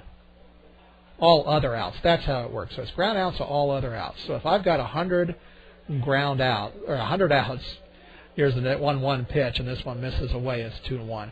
Let me try this again. If I have 100 outs and 50 of them are ground outs, then my ground outs to all other outs ratio is going to be 1-1, and Peralta's is 1.71. That's the point I was trying to make. There's another grounder down to second. Sergio Miranda and a couple of hops onto Kelgard for the final out. So that's 9 ground outs in 5 innings. So of the 15 outs, 9 have been ground outs. And I'm going to quit while I'm behind on the ground outs to all outs. My point being is he's probably doing a lot better than he normally does. So the Yankees go 1-2-3 in the top of the 5th, 4.5 innings. Halfway through the game, the Manatees lead the Yankees by a score of 8-1. Once again, if you want to try emailing me, my email address is home@spacecoastbaseball.com, or you can go to the website at www.spacecoastbaseball.com, and you'll see a link at the top that says to email me. Once again, a reminder on Manatees single-game tickets. Single-game tickets are all general admission. They're $7 each. If you can show student or military ID, they're only $5 each. And all seating here is general admission with the exception of season ticket holders. You'll see stickers on the seats that belong to the season ticket holders saying they're reserved. But anything that doesn't have a sticker on it, you can sit there. And there are many excellent seats right behind home plate and along the foul lines, right behind the home plate, behind the visitor and home team dugout. So you can get great views here. I don't know if they're still selling a season ticket package, having already gone a month into the season. I assume it's probably prorated. But if you're interested in a season ticket package, you know at the beginning of the year, the average cost per game was only $4 per game for a 70-game package. So if you want information on either single game or season tickets, you can call the Manatees ticket office at area code 321-633-9200. That's 321-633-9200. You can also go to the Manatees website at manateesbaseball.com. Or if you're here at the ball game, just go up to the ticket booth and ask for season ticket information. All right, bottom of the 5th, Brock Kelgard, followed by Sean Zaraga and Anderson De La Rosa. Manatees leading the Yankees 8-1, trying to get to double digits now. First pitch by Rulon, fastball down low, and away it's 1-0. Kelgard trying to join the hit parade. He's 0 for 2. Rulon working from the stretch even with nobody on. This pitch is inside and the count is 2-0. A lot of relievers, because they spend most of their time pitching with runners on base, prefer to pitch from the stretch even when there's nobody on.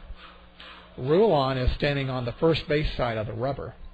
And the 2-0 pitch is up and in and the count's 3-0. Well, I hope we're not getting to the point where frustrations are going to boil over, because we saw Peralta throw one behind a beta, and now we've seen one that was up and in to Kelgard from Rulon.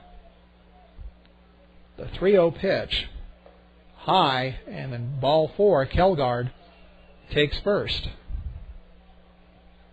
The designated hitter, number 13, Sean Zaraga. And that'll bring up the designated hitter, Sean Zaraga, who is also looking for his first hit of the night. Struck out and grounded to second.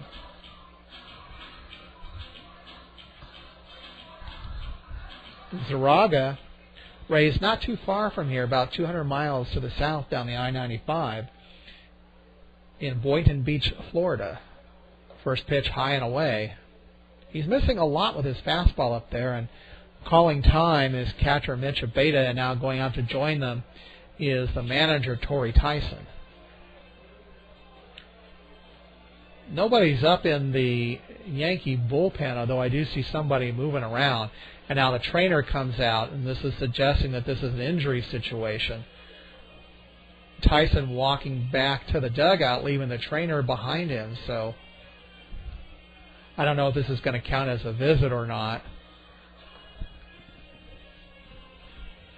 I do see someone going down to the Yankee bullpen, perhaps relaying a message. It's number 20, Jonathan Ortiz, who's a pitcher. The door into the bullpen is actually built into the left field wall, so they have to open that door to get into the bullpen.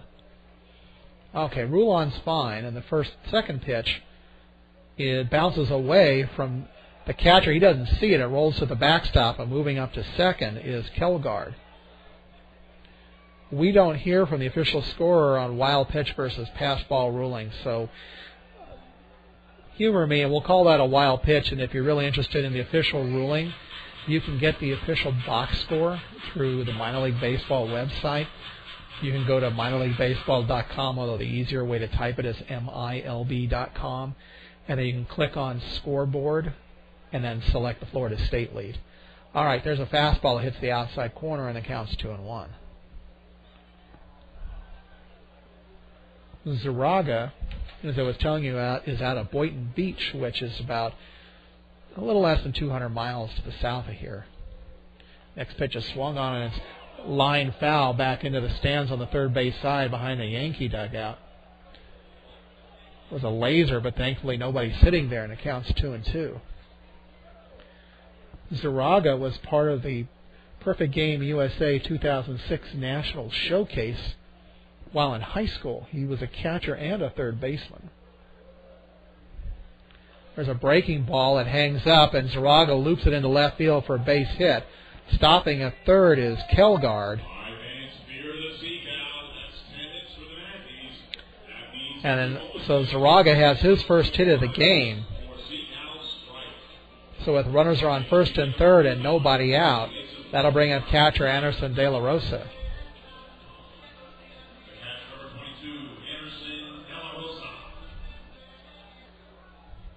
Going to tell you about Zaraga is that I found an article on the internet from the Palm Beach Post in June 2006 that indicated that he's a table tennis player and that he welcomes a ping pong challenge anytime, anywhere.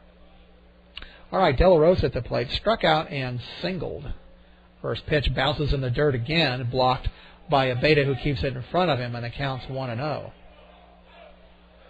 Rulon just definitely does not have his control tonight. His release point is off. He's left a lot of his fastballs up and away to a left-handed batter. He threw one up and in to Kelgard, a right-handed batter. He's bounced a couple. But still nobody warming up in the Yankee pen. 1-0 pitch is swung on, and it's fouled back over the top of the press box, and it goes out onto the concourse. Kelgard at third, Zaraga at first. Nobody out in the bottom of the fifth. Manatees trying to add to an 8-1 lead over the Tampa Yankees. Leslie, the first baseman, is holding on Zaraga at first. Pitch is high again, and the count's 2-1. Subtle off the bag at third, playing a step or two behind Kelgard. Trailing 8-1, I guess the Yankees have just decided, let's just get through this game, and they're not really worried all that much about cutting off a runner at the plate with a 7-run deficit. 2-1 pitch, swung on and missed. That fastball, although Rulon's velocity really has been around 85, 86 fairly consistently. For some guys, that might almost be considered a changeup. So the count 2-2 to De La Rosa, with Sanchez on deck. Pitch is swung on. It's a grounder up the middle, backhanded by Joseph. He flips it to the shortstop, Maruzic, who bobbles it. The infield umpire rules Zaraga safe at second. Scoring is Kelgard, and it's now 9-1. Let's see how the scorer rules that play. It's going to be an error. It doesn't indicate on who, but I'm assuming on the shortstop Maruzic for bobbling the ball. But like I said, check the scoreboard on MILB.com after the game for the official ruling. In the interim, I'm going to give the error to Maruzic because the throw from Joseph was there, but Maruzic bobbled it. All right, that brings up Juan Sanchez with runners on first and second and still nobody out. First pitch by Rulon is swung on. It's a grounder down to Settle at third. He misses the runner, goes on to second, goes on to first, safe. So here's what happened. Zaraga was trying to go from second to third. Settle fielded the ball right in front of him, tried to tag him and missed him. Then he went on to the second baseman, Joseph, covering the bag to force De La Rosa. And then Joseph went on to first to try to beat Sanchez, but the throw wasn't in time. So now you have runners at first and third with one out, and back at the top of the lineup to Josh Prince. Josh is 2 for 3. First pitch is taken low, and the count is 1-0. Still nobody up in the Yankee pen, so it's Rulon for the duration so far. Fastball hits the outside corner, and the count's 1-1.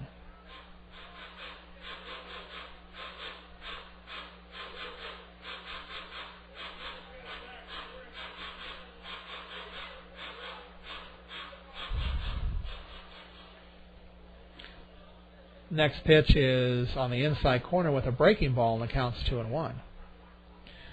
Leslie is not trying to hold on Sanchez at first. And Suttle again off the bag at third, not really attempting to keep Zaraga honest. Next pitch is down low and away, blocked by a beta, and the count's 2-2. Well, I'm seeing some young Yankee players kind of hanging their heads on the infield. I think if they'd get on the bus right now, they'd be happy to do so.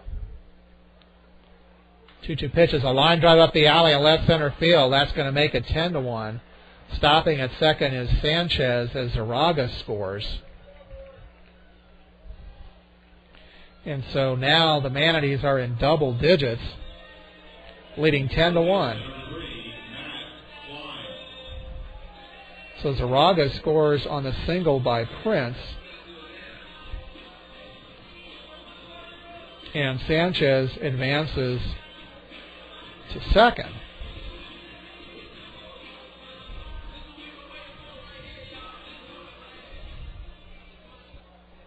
And that'll bring up third baseman Matt Klein with runners at first and second. Pitch by Rulon. Outside corner for a strike with a fastball, 86 miles an hour. Klein fouled out to the first baseman, walked, and doubled. Next pitch, he takes it and rolls away from a beta to the third base side, but the runners don't advance, and the count's 1-1. Can't read my own handwriting, but I think actually that Klein singled in the third, didn't take a walk, so I'm going to clean that up a little bit.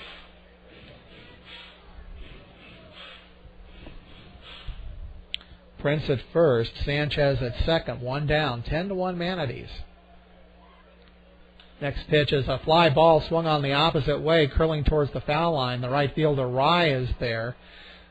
Sanchez at second advances to third on the fly ball, while Prince holds at first.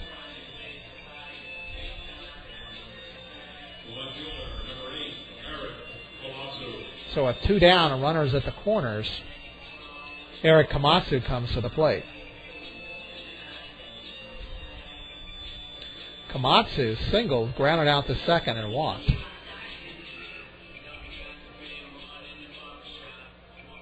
Scoreboard here is showing that it's only 9-1, and a lot of fans have been yelling, "Fix the scoreboard," and now they have, and it's 10-1. Komatsu batting left-handed against the right-hander Rulon. First pitch, it's lined into right field for a base hit. That'll score Prince, stopping at second. Or, excuse me, that'll score Sanchez, and stopping at second is Prince. And it's now 11-1.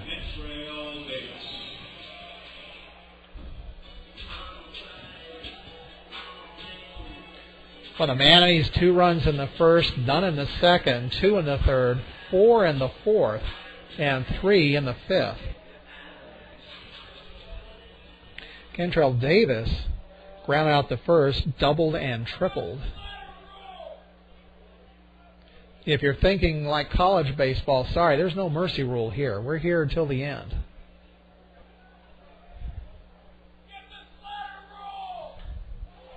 There's a fly ball to left center field. Giving ground on it is Mesa, almost to the warning track for the final out. So the Manatees add 3 more runs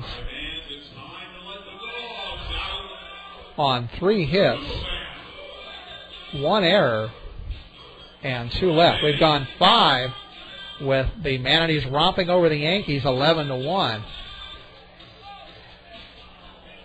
We now have a promotion they do here at the end of every 5th inning. It's called Who Lets the Dog Out. And the way it works is that they let anybody who wants to run on the field go out behind the berm that runs from left to center field. There's a gate just to, from the home plate perspective, the left side of the 404 sign.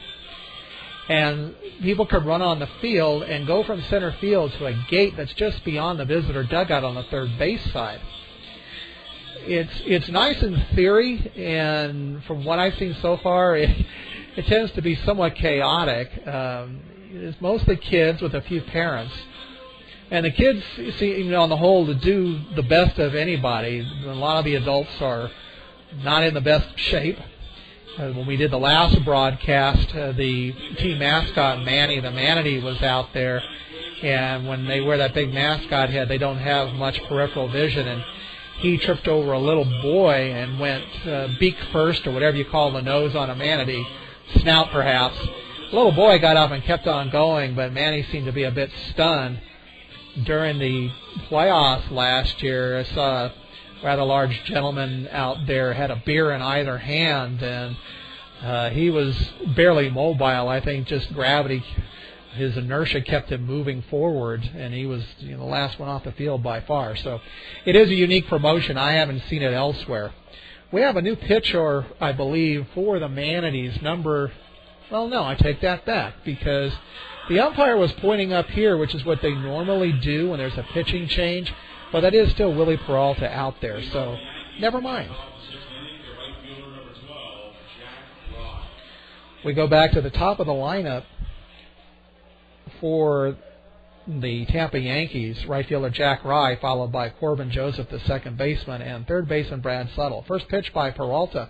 Left the fastball up high, and it's hammered down the right field line, foul. It had home run distance, and it went into the corner, possibly into the Manatees bullpen, but it was foul. Nice email from Ted and Kay, says she's listening to her Tampa Yankee, or their Tampa Yankees on the broadcast. Sorry to be the bearer of bad news. And it's a shame that you folks in Tampa don't have a webcast, but unfortunately that's not that unusual in the Florida State League. The next pitch is swung on, and it's fouled over the third base sign into the aluminum bleachers. Last year, at the end of the 2009 season, I volunteered to call the playoffs. Pitch by Peralta is a bouncer down to second on a couple of hops to Miranda, who goes on to Kelgard for the out. Yet another ground out for Willie Peralta. That's the 10th ground out for Peralta. But when we called the playoffs between the Manatees and the Yankees last September, we definitely made it clear it was down the middle. The Tampa front office very helpful, providing with a media guide and access to Steinbrenner Field. So we made sure that the players' parents on both sides had a chance to hear the game. First pitch to Corbin Joseph is taken for a strike, 0-1. Next pitch by Peralta, fastball misses away, and the count's 1-1. quite frankly, in the minor leagues, especially at the lower levels, not all operations have the money to pay a broadcaster. 1-1 pitch is a breaking ball. It hits the outside corner. 2 is 1-2. And you may not be aware of this, but unlike in the big leagues, in the minors, many minor league teams actually have to pay to put their broadcasts on the air if nobody's interested in buying the rights. There's a changeup that misses down low and it counts 2-2. So technically speaking, a minor league radio broadcast in a lot of markets is treated like an infomercial. 2-2 pitch by Peralta. Fastball up and in, the count's full, 3-2. So what happens is, with some operations, the broadcaster spends most of his day trying to sell advertising to justify his existence. 3-2 pitch is a chopper over the head of Peralta, slow roller out to short. Going on to first is Prince to Kelgard. That's the 11th ground out by Peralta. 2 down, and that'll bring up third baseman Bradley Suttle. So in some markets, they just decide it's not really worth it to have a broadcaster that they don't pay for themselves, given the number of people who listen. And in the Florida State League, that unfortunately seems to be more of the rule than the exception. And I know Tampa didn't have a broadcaster last year or this year. Suttle swings and hits a grounder into the hole on the right side for a base hit. Diving for the ball was the second baseman Miranda, but it rolls into right field. Fielding the ball is Sanchez. And so Suttle reaches with a single with 2 outs. So that'll bring up the cleanup hitter, number 45, Neil Medchell, Medchill. So in any case, Ted and Kay, who are listening to the webcast over in Tampa, I certainly feel your pain, and that's why I'm actually calling the game for the Manatees, is that they didn't have anybody here to do it either. Peralta's first pitch, it's a grounder down to second. Miranda goes on to first for the final out. That's the 12th ground out by Peralta. No runs, a hit, no errors, and 1 left. We go to the bottom of the 6th. It's the Manatees 11, the Yankees 1. And before I leave Ted and Kay there in Tampa wallowing in their misery, an 11-1 deficit, I just wanted to point out that the 2 playoff games that I called last September are in the Space Coast Baseball audio archives. So if you go to spacecoastbaseball.com, on the menu bar, click on Multimedia, and underneath Audio, you will see the recording of the regular season finale, which was a double-header here between the Yankees and the Manatees, and then you will see the 2 playoff games. So if you want to wallow in last year's victory, feel free to go ahead and do that. For the rest of you, if you go there and you click on Multimedia, you will also see the categories photos and video. When I'm not doing the webcast, I do get out here from time to time to shoot still photos and video highlights. In fact, when you go to the homepage there at spacecoastbaseball.com, you will see in the left column it says videos, and you'll see clips from the Manatees as well as other baseball that goes on here in the Space Coast. I'm not out here all that often because I do have other things that go on in my life. As I said, this is just a voluntary thing. So in any case, though, you will see videos, but if you're a player's parent or loved one and you'd like to have a photo of them playing here for the Manatees, look under multimedia and then photos. You'll see pictures of Manatees players from 2009 and 2010. I've only shot 2 games here so far. I've done 1 of them, and I still have the second one to do. So keep checking back throughout the year, and I'll get to them when I can. Well, somebody must have heard my fond wish to want to see Pat Venditti, because here he is. He just took some warm-up pitches left-handed, and now he's switched over and he's taking his warm-up pitches right-handed. So Brad Rulon is done after 2 innings. And now we will see Pat Venditti, who is making his 9th appearance of the year in 15 1/3 innings, a 2.93 ERA. 21 strikeouts, only 3 walks. And he's given up just 10 hits in 15 and a third innings. And I have to say, quite honestly, I was surprised that the Yankees returned him to Tampa here in 2010. I would have thought for sure that this young man would have gone up to Double-A. But he's out there with the magical switch glove. And the way that the rule works with him is that before he steps onto the rubber to face a particular batter, he must declare how he's going to pitch, left-handed or right-handed. Now, Sergio Miranda, who is a right-handed batter, steps to the plate, and you would think he'd pitch right-handed to him, but he's actually pitching left-handed, and I've seen him do this sometimes.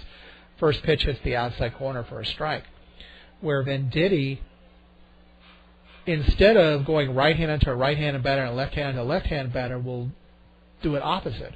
Next pitch is a fastball that misses away, and it counts 1-1.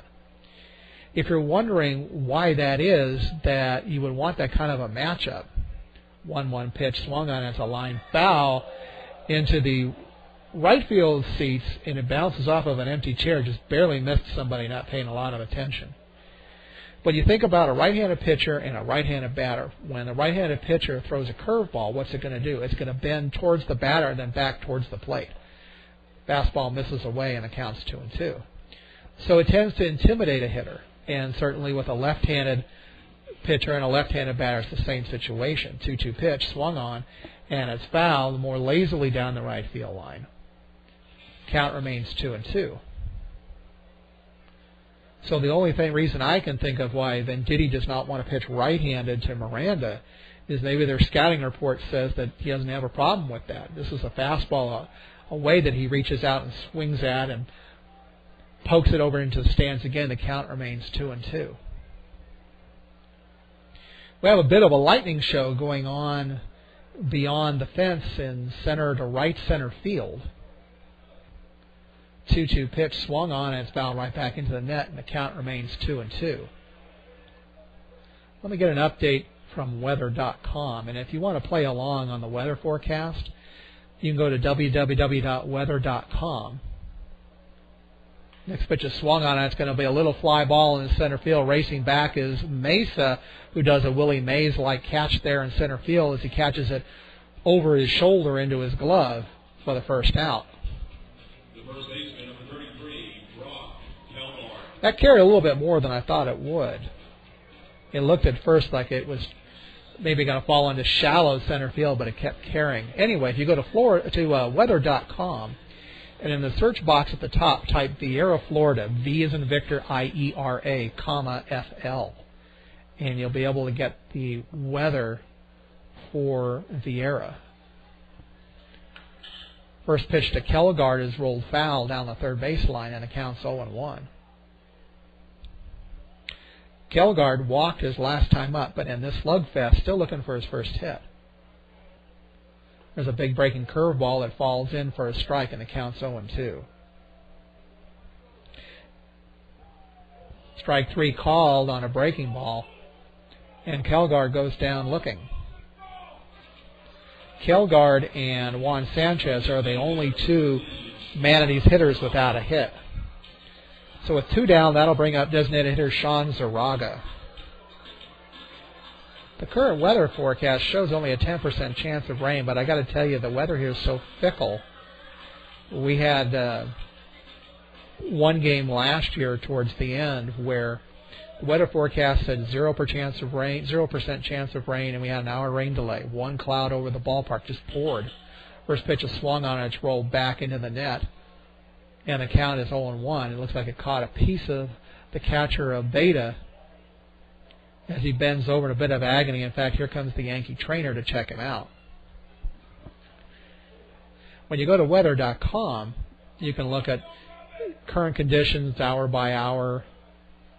You can also click on radar map, which I like because it kind of gives you an idea of what you're looking at. And the light show that we're seeing way out beyond center field is a severe thunderstorm that's to the south-southeast of Melbourne. 0-1 pitch, breaking ball swung on and missed, and the count's 0-2. So I doubt that's going to affect us because it's probably going to move out to the ocean. But still looks mightily impressive. 0-2 pitch. Breaking ball, wow, where did that miss? Counts 1-2. And once again, Venditti is pitching opposite from what you would expect. Zaraga batting left-handed, and Venditti is pitching right-handed to him. 1-2 pitch. Fastball misses away, and it counts 2-2. Could be that maybe Venditti just wants to experience doing it the opposite way. Who really knows? 2-2 pitch. Fastball misses down and in, and now they're indicating, the home plate umpire is indicating, well, you see, he was pointing down to first, and I thought at first he was maybe indicating for Zaraga to take his base, but I think what he was really doing is pointing down to the infield umpire and asking, did he go around? The answer is no. So the count's 3-2. 3-2 pitch. Zaraga reaches out and pokes it foul down the left field line, and it goes down a concourse or down a access tunnel down to the concourse. Count remains 3-2. As I said, the stadium is horseshoe shaped. You have a lower area, the lower third is all box seats, and then you have, there's ball 4, by the way, while I'm pontificating. Above those box seats, you have a concrete walkway that circles all the way from one foul pole to the other. Above that, the rest of the seats, but you also have access tunnels periodically that go to a concourse that runs behind the stadium down to where the concessions and the restrooms are, and that's where that ball rolled. All right, 2-out walk by Zaraga, and that'll bring up Anderson De La Rosa. And Venditti pitching right-handed to the right-handed De La Rosa. Breaking ball hits the outside corner, 0-1. Leslie not bothering to hold on Zaraga at first. So there is sort of an unwritten rule in professional baseball that when it's a blowout, you don't try to steal. This pitch is a curveball swung on, and it sliced the opposite way down to the aluminum bleachers down the right field line. And the count's 0-2. Setting aside for a moment the fact that Venditti is a switch pitcher, the fact remains is he's also a pretty good reliever. There's a curveball that's swung on, and it's popped foul over the net behind home plate towards the press box, and the count remains 0-2. I know if I was a GM with another organization and I was haggling with the Yankees, I would definitely want to get Venditti in a deal. Curveball swung on, and he just gets a piece of it, fouls it back into the net, and the count remains 0-2. In fact, if you go out to YouTube, youtube.com, you can look up Venditti, and actually there's a fastball that was in on the inside corner, and the count's 1-2. I don't have it in front of me, but I did find on youtube.com, youtube.com, a video clip of a situation that Venditti was in. This pitch is swung on, and it's a fly ball into the short right center field going out towards the second baseman, Joseph, for the final out. No runs, no hits, a walk, 1 left. And after 6 innings, 11-1 Manatees. But as I was saying, if you go out to youtube.com, and I don't have it in front of me, but I think you can search on Venditti, Venditte, or try switch pitch or any of those. There's video footage of a situation where he took the mound against a switch hitter, and Venditti would take to the rubber right-handed, and the hitter would switch over to the left-hand box.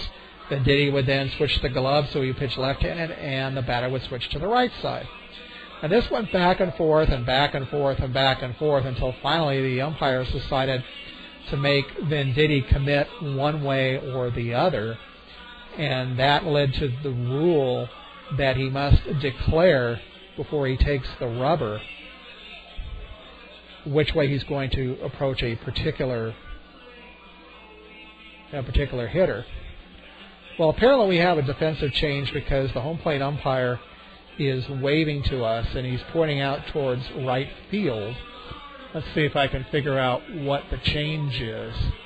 I think he's indicating that Eric Miller has now gone into right field. Let's see if that's the only change.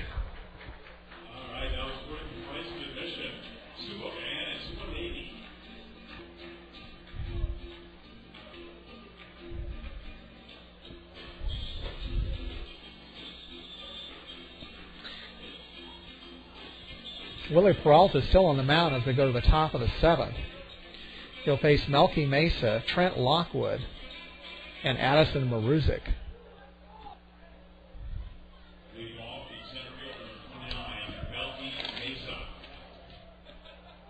Mesa 0 for 2, grounding out both times. First pitch by Peralta. Fastball misses down and away, 0-1. Of course, the Yankees have another famous Melky Cabrera. This Melky spells it Melkey. Fastball again misses away, 2-0. Baseball America had an explanation on Melky Mesa's first name. The 2-0 pitch swung on a miss with a fastball up in the eyes, and the count's 2-1. It said in Mesa's case that his Melky, and actually Baseball America spells it Melky, not EY as we have it here on the lineup. Fastball hits the outside corner, and it's 2-2. It says Mesa's first name Melky is short for Melchizedek, Melquisedec, which is an Old Testament non-Hebrew priest. I know you knew that. 2-2 pitch, swung on, and it's fouled. Wowee. It seemed to bounce off of De La Rosa, and then it took such a high hop that it actually went over the backstop net, which has to be a good 50 feet in the air, and it cleared that net, and it bounced into the stands.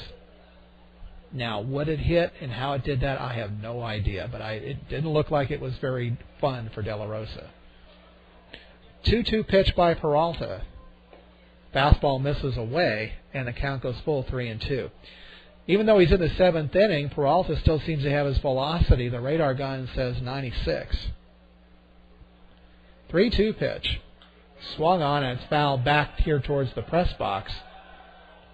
Off just on the first base side. It hits the roof and falls back into the stands. On deck is the designated hitter, Trent Lockwood. Pitch is swung out. It's a hard grounder past the diving shortstop Prince into left field for a base hit. The ball was between Prince and Klein at third. Klein had no chance for it, but Prince made a dive effort and couldn't come up with it. So Mesa's on first with a single, and that'll bring up designated hitter Trent Lockwood, who's 0 for 2. He's grounded out twice. On Mesa, Baseball America's prospect book says that he could be the Yankee system's top 5-tool player with a lean, wiry frame and loads of athletic ability. The problem, according to Baseball America, his first pitch misses 1-0, is that most scouts consider him a below-average hitter. 1-0 pitch, swung on. It's a line drive into left field for a base hit. Getting the ball back in is the left fielder Komatsu. So back-to-back singles, and the Yankees are in business here in the top of the 7th. So that'll bring up the shortstop Addison Maruzic, who's grounded out to second and struck out. Peralta may be reaching the end of the road here, and as I mentioned earlier, we cannot see the Manatees bullpen, which is tucked behind the stands down at the end of the right field line. So if somebody's warming up, we cannot see. Yankees down by 10, but they have runners on first and second with none out. Fastball misses away, count 1-0. Peralta still has his velocity, but he's losing his control, and that's usually an indication of some arm weakness. Time called, and interim pitching coach Steve Klein is coming out to talk to Peralta. My guess is that even though we cannot see what's going on, that the Manatees probably have somebody warming up in the bullpen.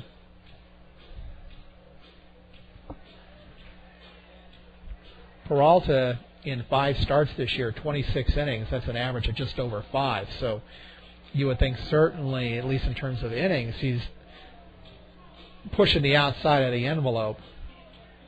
But it's not just innings pitched, it's also pitch count. Mesa off a second, Lockwood off a first. Maruzic waiting in the 1-0 pitch. Fastball misses down and away, and the count's 2-0. We've been talking about the positioning of the infield umpire with runners on first and second. He's right in front of the shortstop on the infield grass. There's a fastball that gets away from De La Rosa, and the runner's advance throw down to third is not in time. That'll be a wild pitch on Peralta. With the caveat, as I said before, we don't get those kind of rulings, so I'm calling it a wild pitch for the time being, and you can check the official box score online later. We're still seeing significant lightning out behind the center field fence, but looking at the radar on weather.com, again, I guess that's probably at least a good 20 or 30 miles away. Fastball hits the inside corner and it counts 3-1. According to the radar, the significant storms off in that direction appear to be out over the sea. 3-1 pitch. Misses away, ball 4, and the bases are loaded with nobody out. And I'll bring up the catcher, Mitch Abeda. So bases loaded, nobody out. Abeda 0 for 2, 2 ground outs, 1 to short, 1 to third. Infield playing deep. First pitch by Peralta, fastball taken for a strike. I have an email from John and Stephen listening to the webcast here locally. They say they're the Manatees season ticket holders behind the third base dugout, but they couldn't make the $2 beer night tonight. Fastball misses inside and it counts 1-1. So John and Stephen missing $2 beer night, and that's more for everybody else. 1-1 pitch. Swung on and it's bounced foul. Rolls over toward the Yankee dugout on the third base side. Counts 1-2. On deck is the number 9 hitter, first baseman Myron Leslie. Yankees trying to whittle down from 11-1 deficit here in the top of the 7th. If you're thinking slam, Abeda does not have a home run this year. He does have 4 doubles and a triple. Outfield is playing pretty deep, as is the Manatees infield. They'll gladly concede a run because right now the Manatees just need 9 outs with a 10-run lead. Peralta working from the stretch in the 1-2 pitch. Swung on and missed. A 94-mile-an-hour fastball up and away. And Abeda goes down swinging. The first baseman, number 51, Myron Leslie. Leslie bats left-handed, and he's grounded out twice, once back to the mound and once to second. Mesa on third, Lockwood on second, Maruzic on first. 1 down. Peralta trying to get out of a bases loaded, nobody out situation. First pitch is a breaking ball, called strike 1. Be quite a pitching feat if here in the 7th inning, tiring with the bases loaded and nobody out, he can get out of this. He already has 12 grounders, so number 13 could get him a double play. Fastball misses away, and the count's 1-1. Klein at third, Prince at short, Miranda at second, and Kelgard at first defensively for the Manatees. 1-1 pitch, fastball misses down and away, and it's 2-1. Peralta trying to buy himself a little time. He's manicuring the front of the pitching mound where maybe he's got a bit of a divot there. All right, he's ready. Comes set. 2-1 pitch. Taken down and in, and it counts 3-1. That was a 95-mile-an-hour fastball. He's now 1 pitch away from walking in Mesa at third. And the 3-1 pitch swung on, and there's a bouncer past Kelgard. Miranda has it, flips to Peralta, covering at first for the out. Nice play, not only by Sergio Miranda, but a little gold star for Willie Peralta, who paid attention during pitcher's fielding practice, or PFP as it's called. So that retires Leslie 4-1. You don't see that very often. Advancing to second on the fielder's choice is Maruzic. Lockwood to third. Scoring is Mesa to make it 11-2. And that's going to be it for Willie Peralta as Bob Missick comes out to make a pitching change.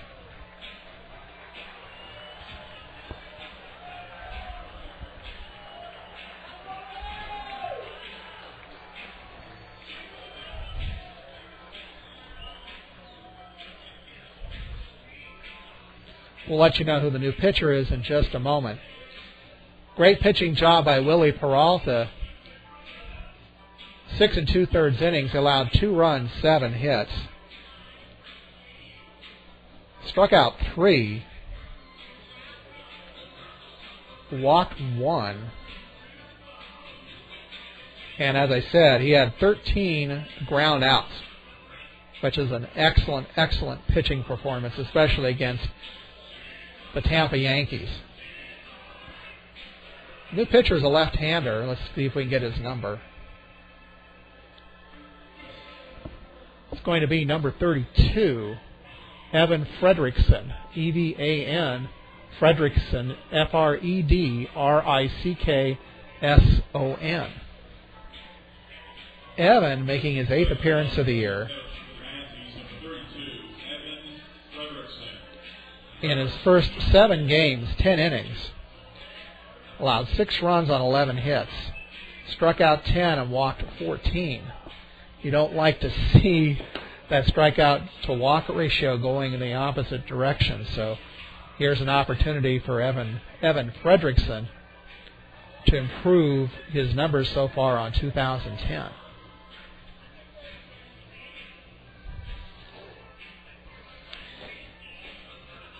As you said, email from John and Stephen listening to the webcast here in Space Coast. And they indicate they'd like to hear more of these broadcasts. Well, I wish that could be true, but as I said at the beginning of the broadcast, this is a voluntary effort by SpaceCoastBaseball.com to help out with Manatee fans and the loved ones and players, parents of the Manatees. We have 15 broadcasts scheduled this year, plus the Florida State League All-Star Game, and unfortunately, it just, circumstances are that I can't do more. Now, we get down the line towards the playoffs and the postseason, that may change, but for right now, it's the 15 games plus the All-Star Game. All right, top of the lineup for the Yankees, Jack Rye, singled, flied out to left, and grounded out to second. First pitch by Fredrickson hits the outside corner, strike 1, 90-mile-an-hour fastball.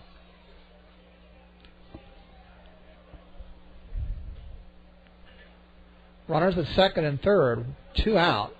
Next pitch misses up and away, and it counts 1-1. Lockwood on third and Marusic on second. 1-1 pitch. Hits the outside corner, and it's 1-2. Scoreboard showing 1-1, and they missed the first pitch. Rye bats from the left side with an open stance.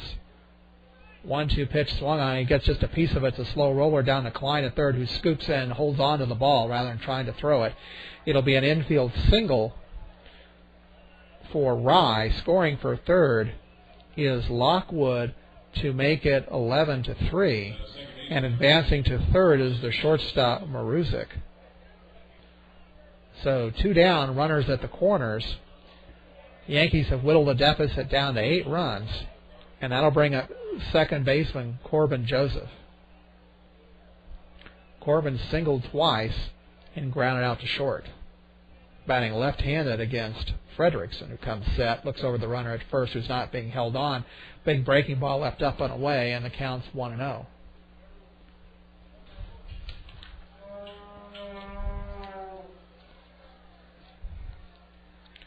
Fredrickson attended Virginia Tech, same college as Angels left-handed pitcher Joe Saunders. This next pitch, fastball away, and it counts 2-0. If you've listened to these webcasts, you know that sometimes I tend to be a little Angel-centric, and I apologize for that, but I've had another site, FutureAngels.com, that's covered the Angels minor leagues for 13 years. Fastball goes through the wickets of De La Rosa, and it bounces off the concrete right behind home plate and bounces right back to him. That keeps Marusic from trying to score, but on the play, Rye advances to second. I'm going to rule that as a pass ball. And again, like I said, we don't know with wild pitches and pass balls. We're just guessing, and you'll have to look at the box score at MILB.com to see what the official ruling is after the game. 3-0 count, and here's the pitch by Fredrickson. Fastball down and away. De La Rosa bending over a little bit of pain to block it. Ball 4. That's the 15th walk for Fredrickson in 10-plus innings. So now the bases are loaded for the Yankees yet again. Time is called as pitching coach Steve Klein is coming out to talk to Fredrickson. As I was saying, I've covered the Angels minor leagues for 13 years through FutureAngels.com, which was my avenue into minor league baseball. And in fact, I just came back from 4 days with the Angels minor league team in Cedar Rapids, Iowa, the Colonels. And if you go to FutureAngels.com, you'll see a lot of the videos that I shot there. The first night I was there, on Friday night, we had a combined no-hitter. You'll see video from the no-hitter that's on the website. Those are pretty rare, and in fact, the Angels had back-to-back no-hitters in the system. Their Double-A team in Arkansas had a complete game no-hitter by Ryan Brazier on Thursday night, and then 3 Colonels pitchers combined to throw a no-hitter against Kane County, the Oakland A's affiliate, on Friday night. Okay, Brad Suttle at the plate with the bases loaded. First pitch by Fredrickson is down low. It bounces away from De La Rosa, rolls away. Coming in trying to score is Maruzic, and he's called out. Inning's over.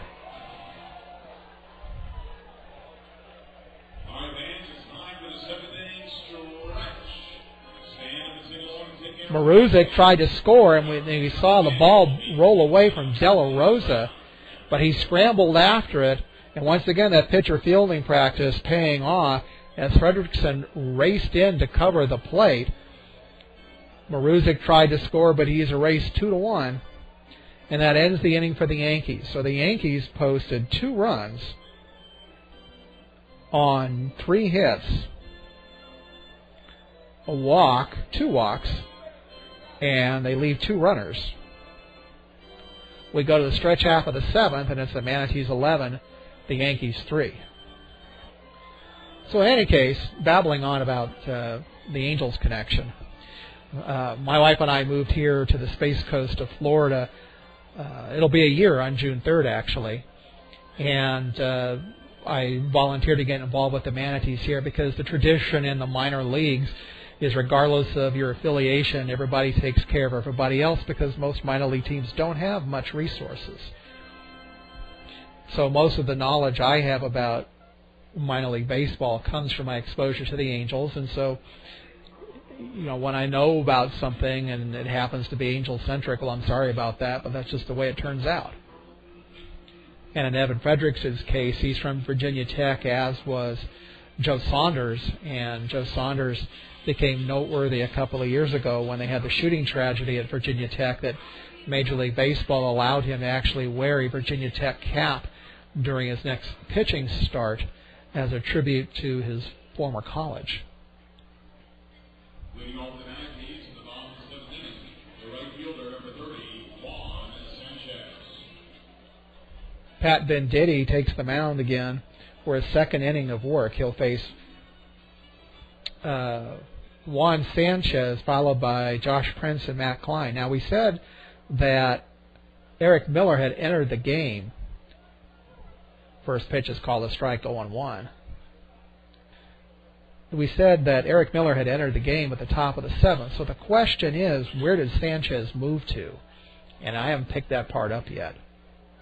This pitch is swung on, it's rolled foul, and Bob Mizik tries to glove it, but those skills as a professional player are somewhat in his past, and so he drops it, but now he picks it up and tosses it into the stands, and it bounces off the railing and bounces back. He tries again, and he gets it to a little boy. 1-1 pitch by Venditti. Bragg sweeping breaking ball catches the outside corner. Strike 3 called. Shortstop, number 17, Josh Prince. So we go back to the top of the lineup to shortstop Josh Prince, who singled, struck out but reached first on a wild pitch. Singled in the 4th, singled in the 5th. So 3 for 4. First pitch by Venditti. Swung on it. It's a slow grounder to second. Joseph over to Leslie for first, and there's 2 down. The third baseman, number 3, Matt Klein. So that'll bring up third baseman Matt Klein. Fouled out to first, singled, doubled, and flied out to right.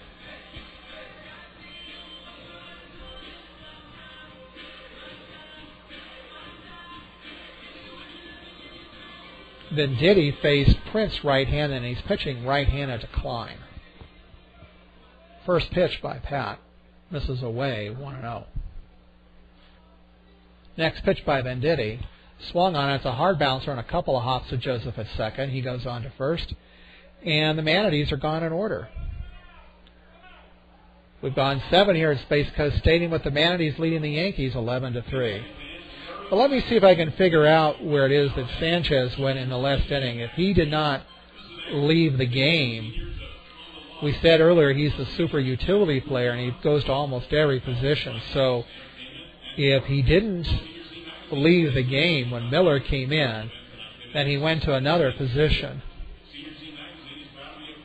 And it would appear that he's either in center field now or left field. And in fact, that is where he's heading, is center field. So Kentrell Davis is out of the game, moving from right field to center field in the last inning was Sanchez. And Miller is now batting in the number 4 slot, replacing Kentrell Davis. Well, that's the way it goes in the minors, especially at this level. You know, very modest resources, and especially when you're not doing these full time. And I am by no means a professional broadcaster. Sometimes you just have to catch up as you go along. And part of the problem too, sometimes, in fact, we had this discussion when I was in Iowa about the system of how it is that minor league baseball keeps track of statistics. For a long time, they used to contract with House Sports Data. I'm sure you've heard of that if you followed baseball for any length of time. And then a few years ago, minor league baseball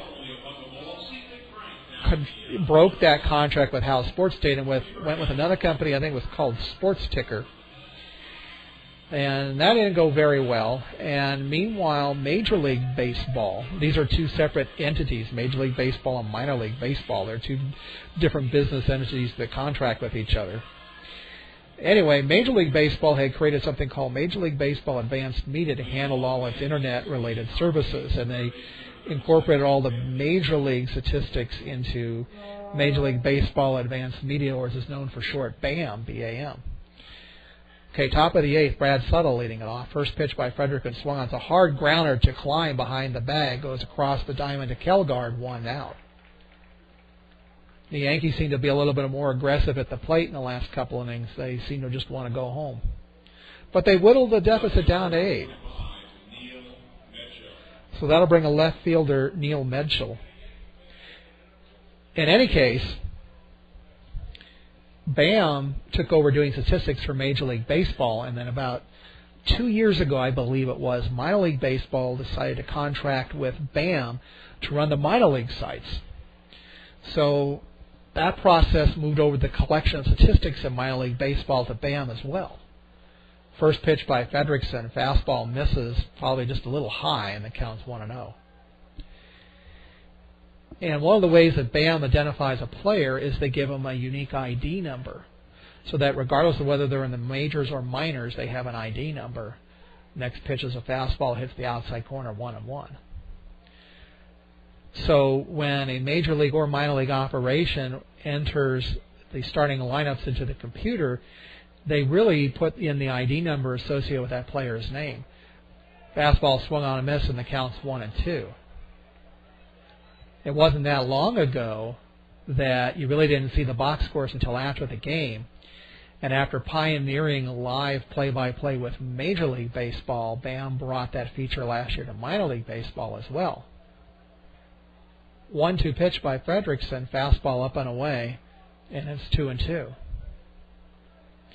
So you can actually go again onto MILB.com under scoreboard, and you can look up any game, and you can see play-by-play being entered into a computer,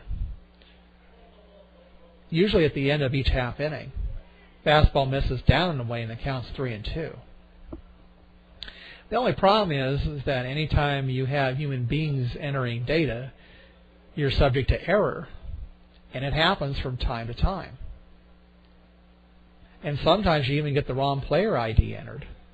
3-2 pitch, swung on, and it's a pop fly high on the infield. Matt Klein coming down from third, waves off Anderson De La Rosa and takes it over by the third base coaching box for the second out.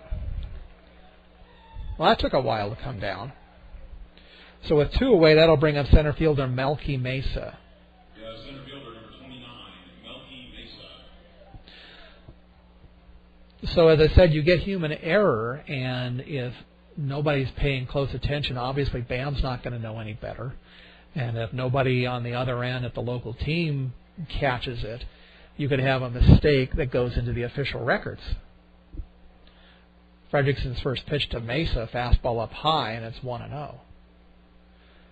And every once in a while, I'll hear from a parent who'll say, well, my son tripled and it's not in the box score. What do I do? Next pitch, fastball hits the outside corner, 1-1. And the answer to that question is that it's ultimately up to the host team, which hires the official scorer. 1-1 pitch, fastball hits the outside corner again, and it's 1-2. So if you think there's a mistake, you have to contact the home team. They have to agree with you, and then they have to contact Major League Baseball advanced media to submit a correction. Fastball, actually I think that was more of a changeup that was down and in. The count's 2-2. But I know I've seen sometimes when a name shows up in the box score, and I know that player's not even there, and I know that the wrong number was entered. 2-2 pitch. Oh, fastball way too high. De La Rosa left just about as high as he could leap, and he didn't even come close. The ball went all the way to the backstop. Counts 3-2. On deck is the designated hitter, Trent Lockwood. 3-2 pitch by Fredrickson. Goes to the backstop again, ball 4. De La Rosa didn't try leaping this time. So Mesa is on with a 2-out walk. The designated hitter number 56, Trent Lockwood. Mesa at first, 7 for 9 in stolen bases. But down 8 runs with 2 outs, I don't know. I don't think he's going to go. Lockwood batting left-handed. Kelgard not holding on Mesa. So that big hole that's normally there with the runner on first isn't there right now for Lockwood. Breaking ball hits the outside corner and the count's 0-1. Mesa's not taking a very significant lead anyway. And I kind of suspect the Manatees wouldn't throw through. If he did go, it would be called defensive indifference, and it would just be simply a fielder's choice. It wouldn't be a stolen base. Curveball misses away and the count's 1-1. It's not very much of a stolen base if you can walk into second. There's another fastball high and away and the count's 2-1. Fredrickson seems to be losing his mechanics again. And as we said, he averages more than a walk an inning. 2-1. Evan comes set, looks at Mesa at first, and the pitch is down and away. De La Rosa blocks it, and the count's 3-1. If Manatees manager Bob Missick is thinking about pulling the plug on Fredrickson, we can't tell because, again, the bullpen is down behind the right field stands. We cannot see what goes on down there. 3-1 pitch. High and away again, and that fastball he keeps missing away.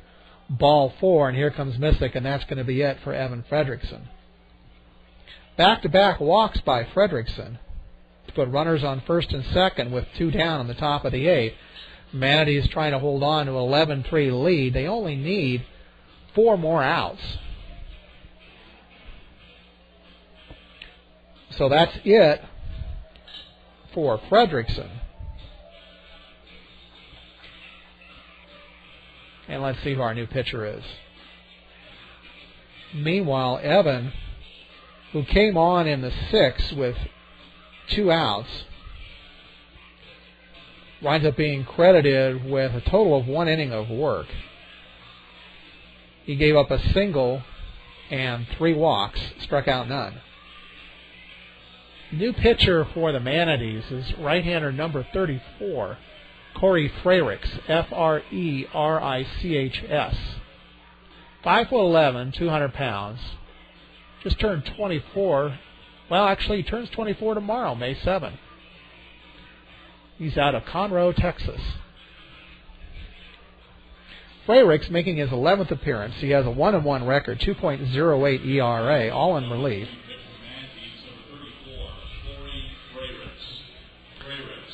He has 2 saves, which is second only to closer Nick Green, who has 5.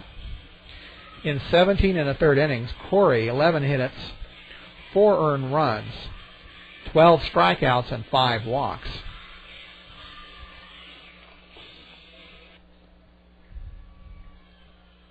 We've been watching the lightning show out behind center field, and it seems to have finally calmed down, but it doesn't appear that we're going to get any rain here because according to the radar we've been watching on weather.com, it's all been pretty much out over the ocean.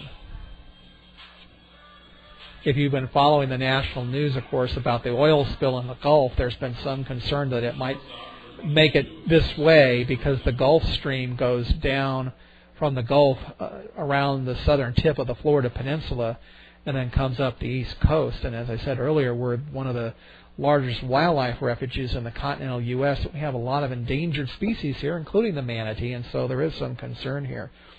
All right, Addison Maruzic, the shortstop, steps in with runners on first and second. The first pitch by Frerichs is a fastball 88 miles an hour for a strike, 0-1.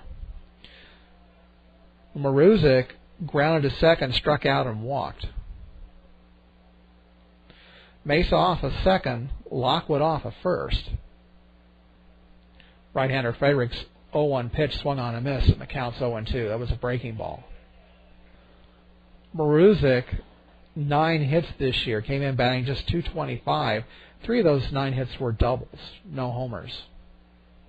Although a dinger would make it 11-6 and get the Yankees just a little bit closer.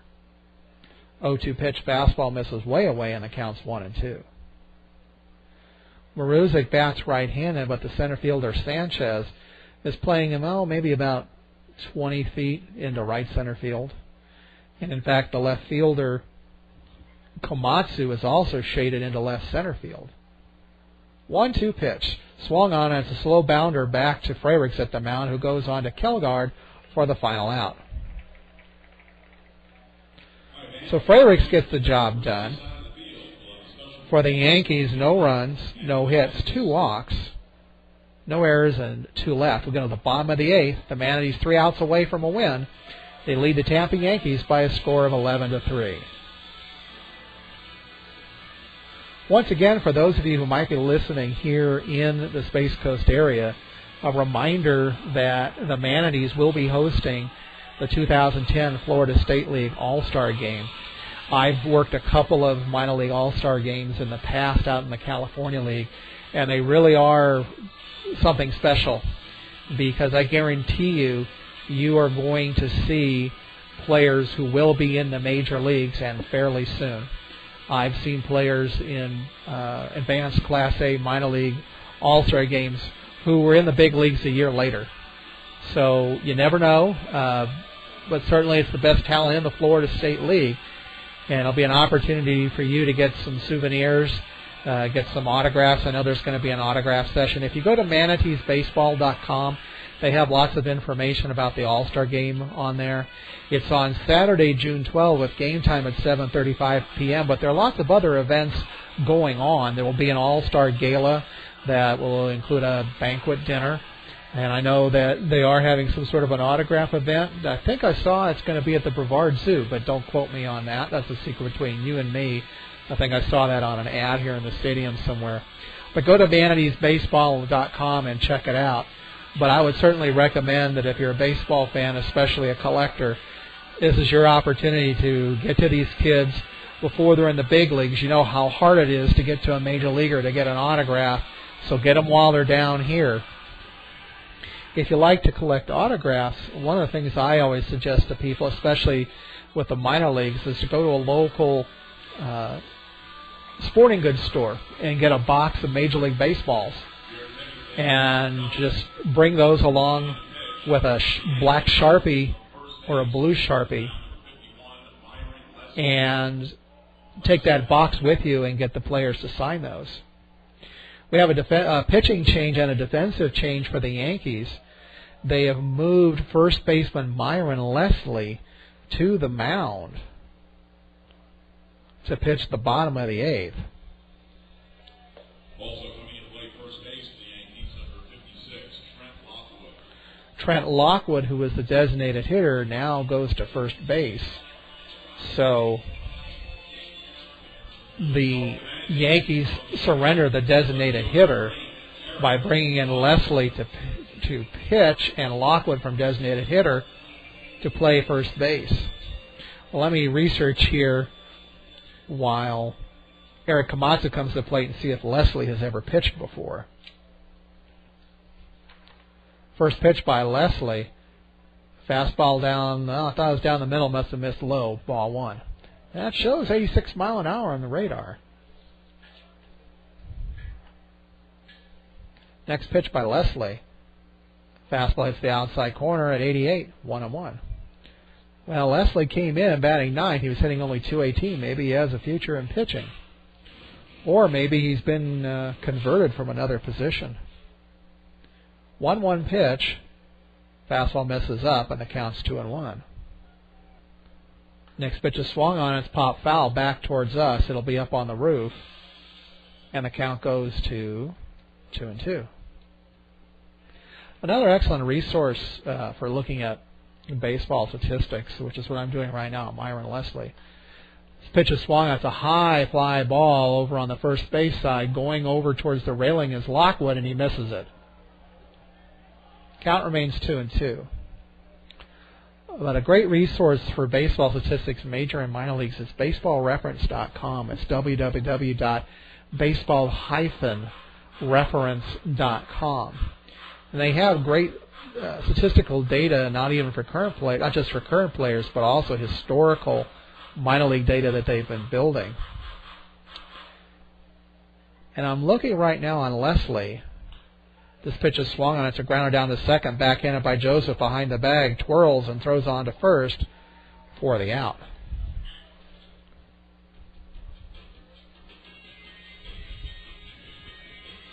That'll bring up right fielder Eric Miller, who came into the game in the top of the seventh when Juan Sanchez moved from right to center to replace Kentrell Davis. Anyway, baseballreference.com tells me that Leslie used to be in the open A system. Fastball misses away, 1-0.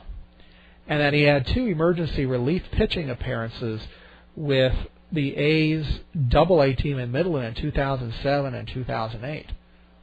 Next pitch is swung on. It's a line drive up the alley in right center field for a base hit. Rounding first, heading for two is Miller. The right fielder for the Yankees, Jack Rye, gets the ball back in. And it's a double for Eric Miller.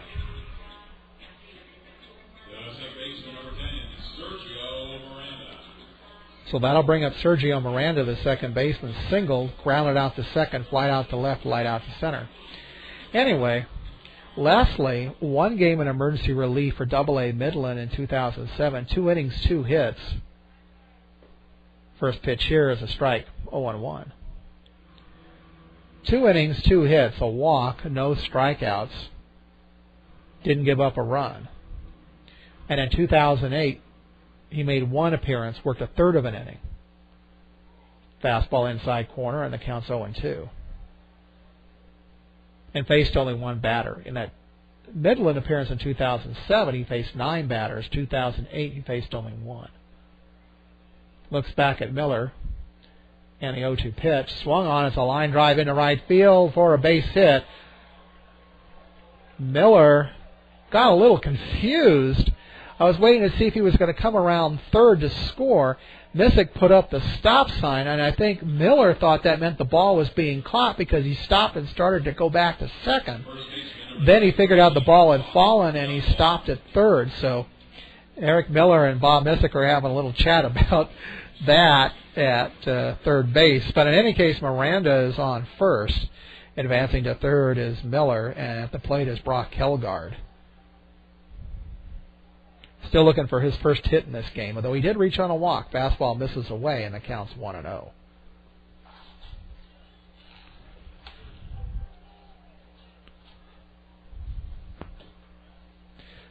Would definitely like to see Brock Kelgard get his get his second dinger.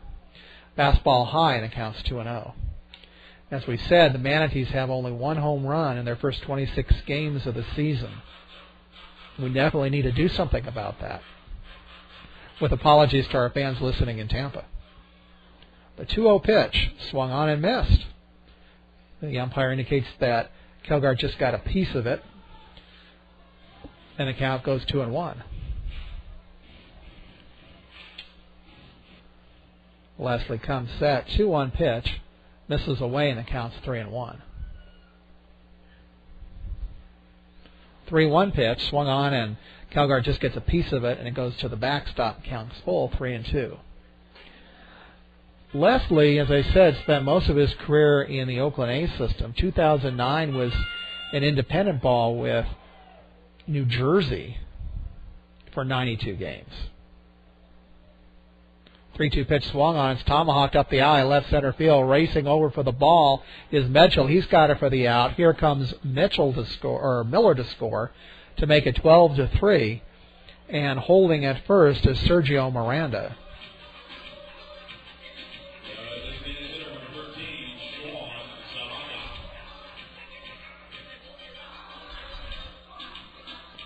So with 2 outs, that'll bring up a designated hitter, Sean Zaraga. Struck out, grounded to second, singled, and walked. Leslie's first pitch, fastball, strike one. His velocity is starting to drop, so I don't think he's got much in the tank here. He's here for one inning, hopefully, for him anyway, that he gets through this fairly quickly. Yankees not holding on the runner at first. Next pitch is swung on. It's a bouncer up the middle over the head of Joseph, or base hit into center field. Mesa comes in to get the ball. Joseph was racing over from second, and Marusic racing over for short. They were both trying to field the ball, and for a moment there it looked like they might almost collide. Thank goodness that they didn't. But in any case, that's a base hit for Zaraga. Advancing to second is Miranda. And that'll bring up catcher Anderson De La Rosa. Struck out, singled, reached on an error, and popped out to second. Fastball up and in, 1-0. First couple of pitches that Leslie threw were up in the high 80s. Now he's down into the low 80s. Oh, fastball up and in that De La Rosa ducks away from, and the count's 2-0. Well, we've had a couple of pitches tonight we were a little concerned about. There was one that Willie Peralta threw behind the head of Anderson Marusic. And then there were 2 pitches that had been up and in to Manatees batters. But with Leslie, you've got to figure he just doesn't have much control because he's not a pitcher. This one's a hard grounder foul down the third base line that bounces off the tarp, rolled up against the stands. And the count's 2-1. Miranda off of second, Zaraga off of first. Pitch is foul tipped back towards the on-deck circle on the Manatee side, on the first base side, and the count's 2-2. Leslie, one pitch from getting out of this inning. Pitch is swung. It's a hard grounder down to short. Marusic flips to Joseph at second, and the Yankees are out of the inning, having sacrificed only one more run to their emergency pitcher, Myron Leslie. But for the Manatees, 2 more runs on 3 hits, no errors, and 2 left. We go to the 9th with the Manatees in front of the Yankees by a score of 12-3.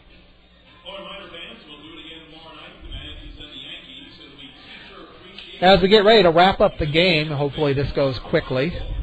Again, apologies to our Tampa listeners, but I think at this point you probably feel the same way. Let me tell you what's happening with the Manatees' schedule the next couple of weeks. The Tampa Yankees will be back here tomorrow night at 7:05 p.m. and Saturday at 7:05 p.m. And then on Sunday, a rare Sunday off day. You do see that occasionally in the minors, but it's pretty rare because Sunday day games, obviously, people come out to the ball game. But the Manatees are off on Sunday. Then they're back Monday and Tuesday night hosting the St. Lucie Mets. obviously the affiliate of the New York Mets, Monday and Tuesday night at 7:05 p.m. Then the Manatees go on the road for 2 games to St. Lucie, where they'll have a morning game on Wednesday at 10:35 Eastern Time.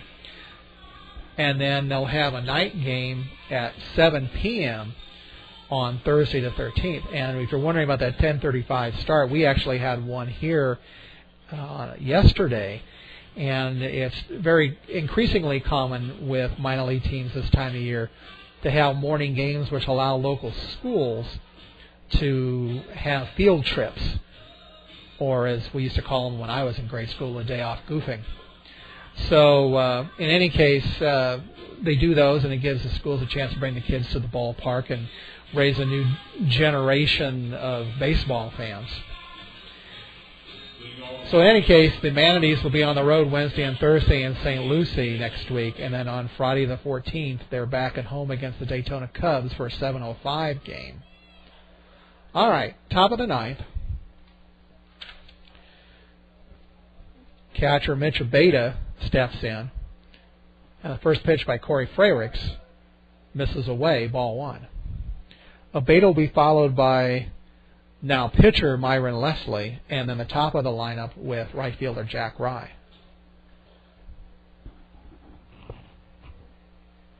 1-0 pitch by Freyricks. It's the outside corner, and the count's 1-1. Well, I don't think we would have guessed before this game started it would be 12-3 Manatees going into the ninth. Fastball misses away, and the count's 2-1.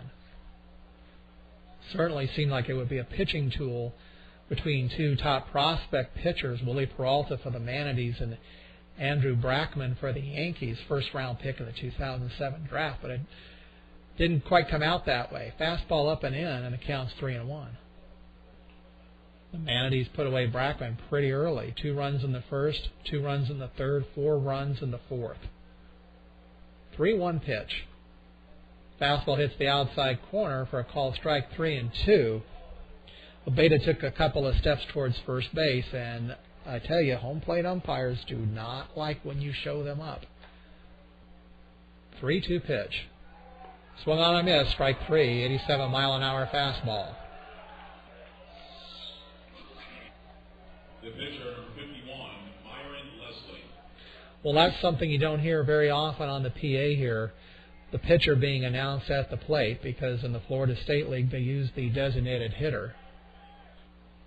Leslie spent most of the game as the first baseman, but in the bottom of the 8th was an emergency pitcher. First pitch by Freyricks, outside corner for a strike. Fastball 89 miles an hour.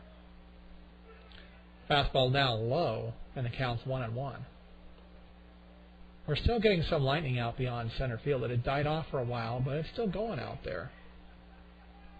Fastball away, and it counts 2-1.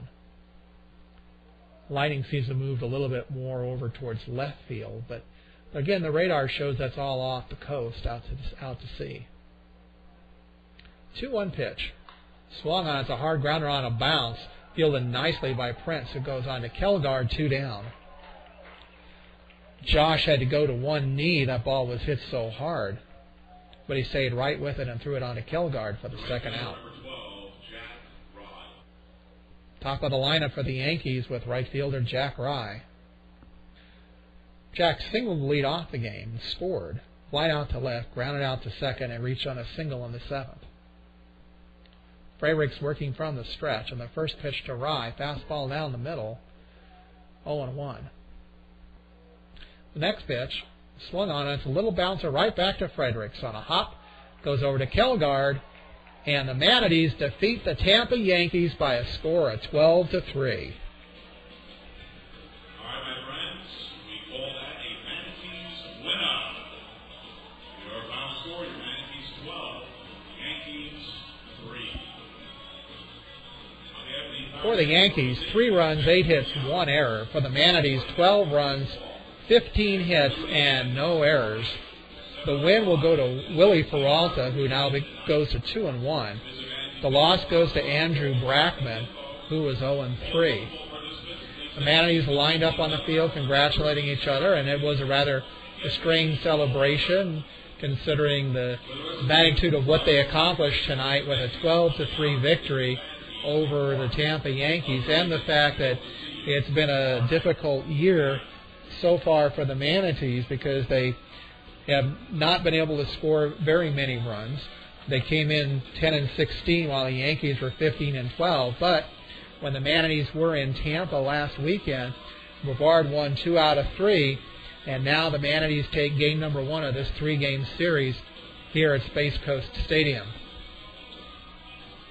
Well, let's wrap up real quickly, and let's talk about what's going to be happening with the webcast schedule. As we've talked about during the evening, these are voluntary webcasts, so the Manatees do not have a radio broadcast, and these are out there strictly to help those of you who have players on this team, that your player parents or your loved ones, or your Manatees fan who couldn't get to the game, or you just, we had a Tampa Yankees fans who checked in with us too.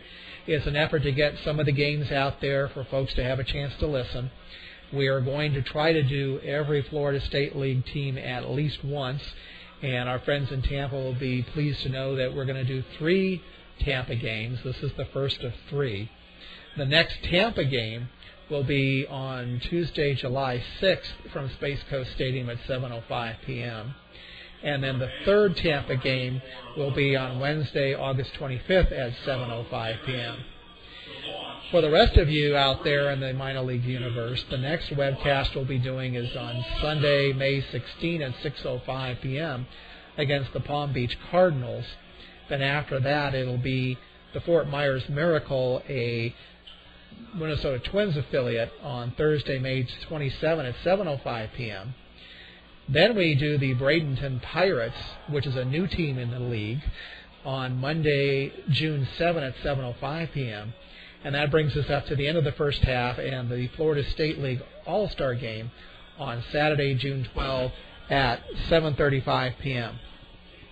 And a reminder that the Tampa Yankees are here for 2 more nights, so if you're around here locally, by all means, certainly feel free to come by, because love them or hate them, the Yankees are followed nationwide, and around the Space Coast here, a lot of people you see in the shopping malls and other public venues, they're usually wearing Yankees hats or they're wearing Red Sox hats, one of the two. We do get a lot of people who move down here from either New York or New England, so by all means, if you're a Yankees fan, here's an opportunity for you to see some of the Yankees of the future. And for Manatees fans, if you weren't here tonight, you missed an opportunity to see your players, well, frankly, beat the snot out of the Tampa Yankees. So if you want to listen to this webcast in entirety, it'll be archived on spacecoastbaseball.com sometime tomorrow, probably tomorrow morning sometime. And you'll be able to find it. It'll be on the home page for a little while, and then it'll be permanently archived in the multimedia section. If you go to spacecoastbaseball.com, click on multimedia, and then underneath that go into audio, and you'll find all the Manatees games that have been webcast are archived there. Well, once again, thank you very much for listening. This is Stephen Smith from spacecoastbaseball.com. It was a lot of fun listening to or watching the Manatees beat the Yankees 12-3, and with a bolt of lightning out behind the left field fence, that's my cue to say goodnight to you, and we'll be back with you on Sunday, February 16 at 6:05 p.m. against the Palm Beach Cardinals. Thanks for listening, and good night.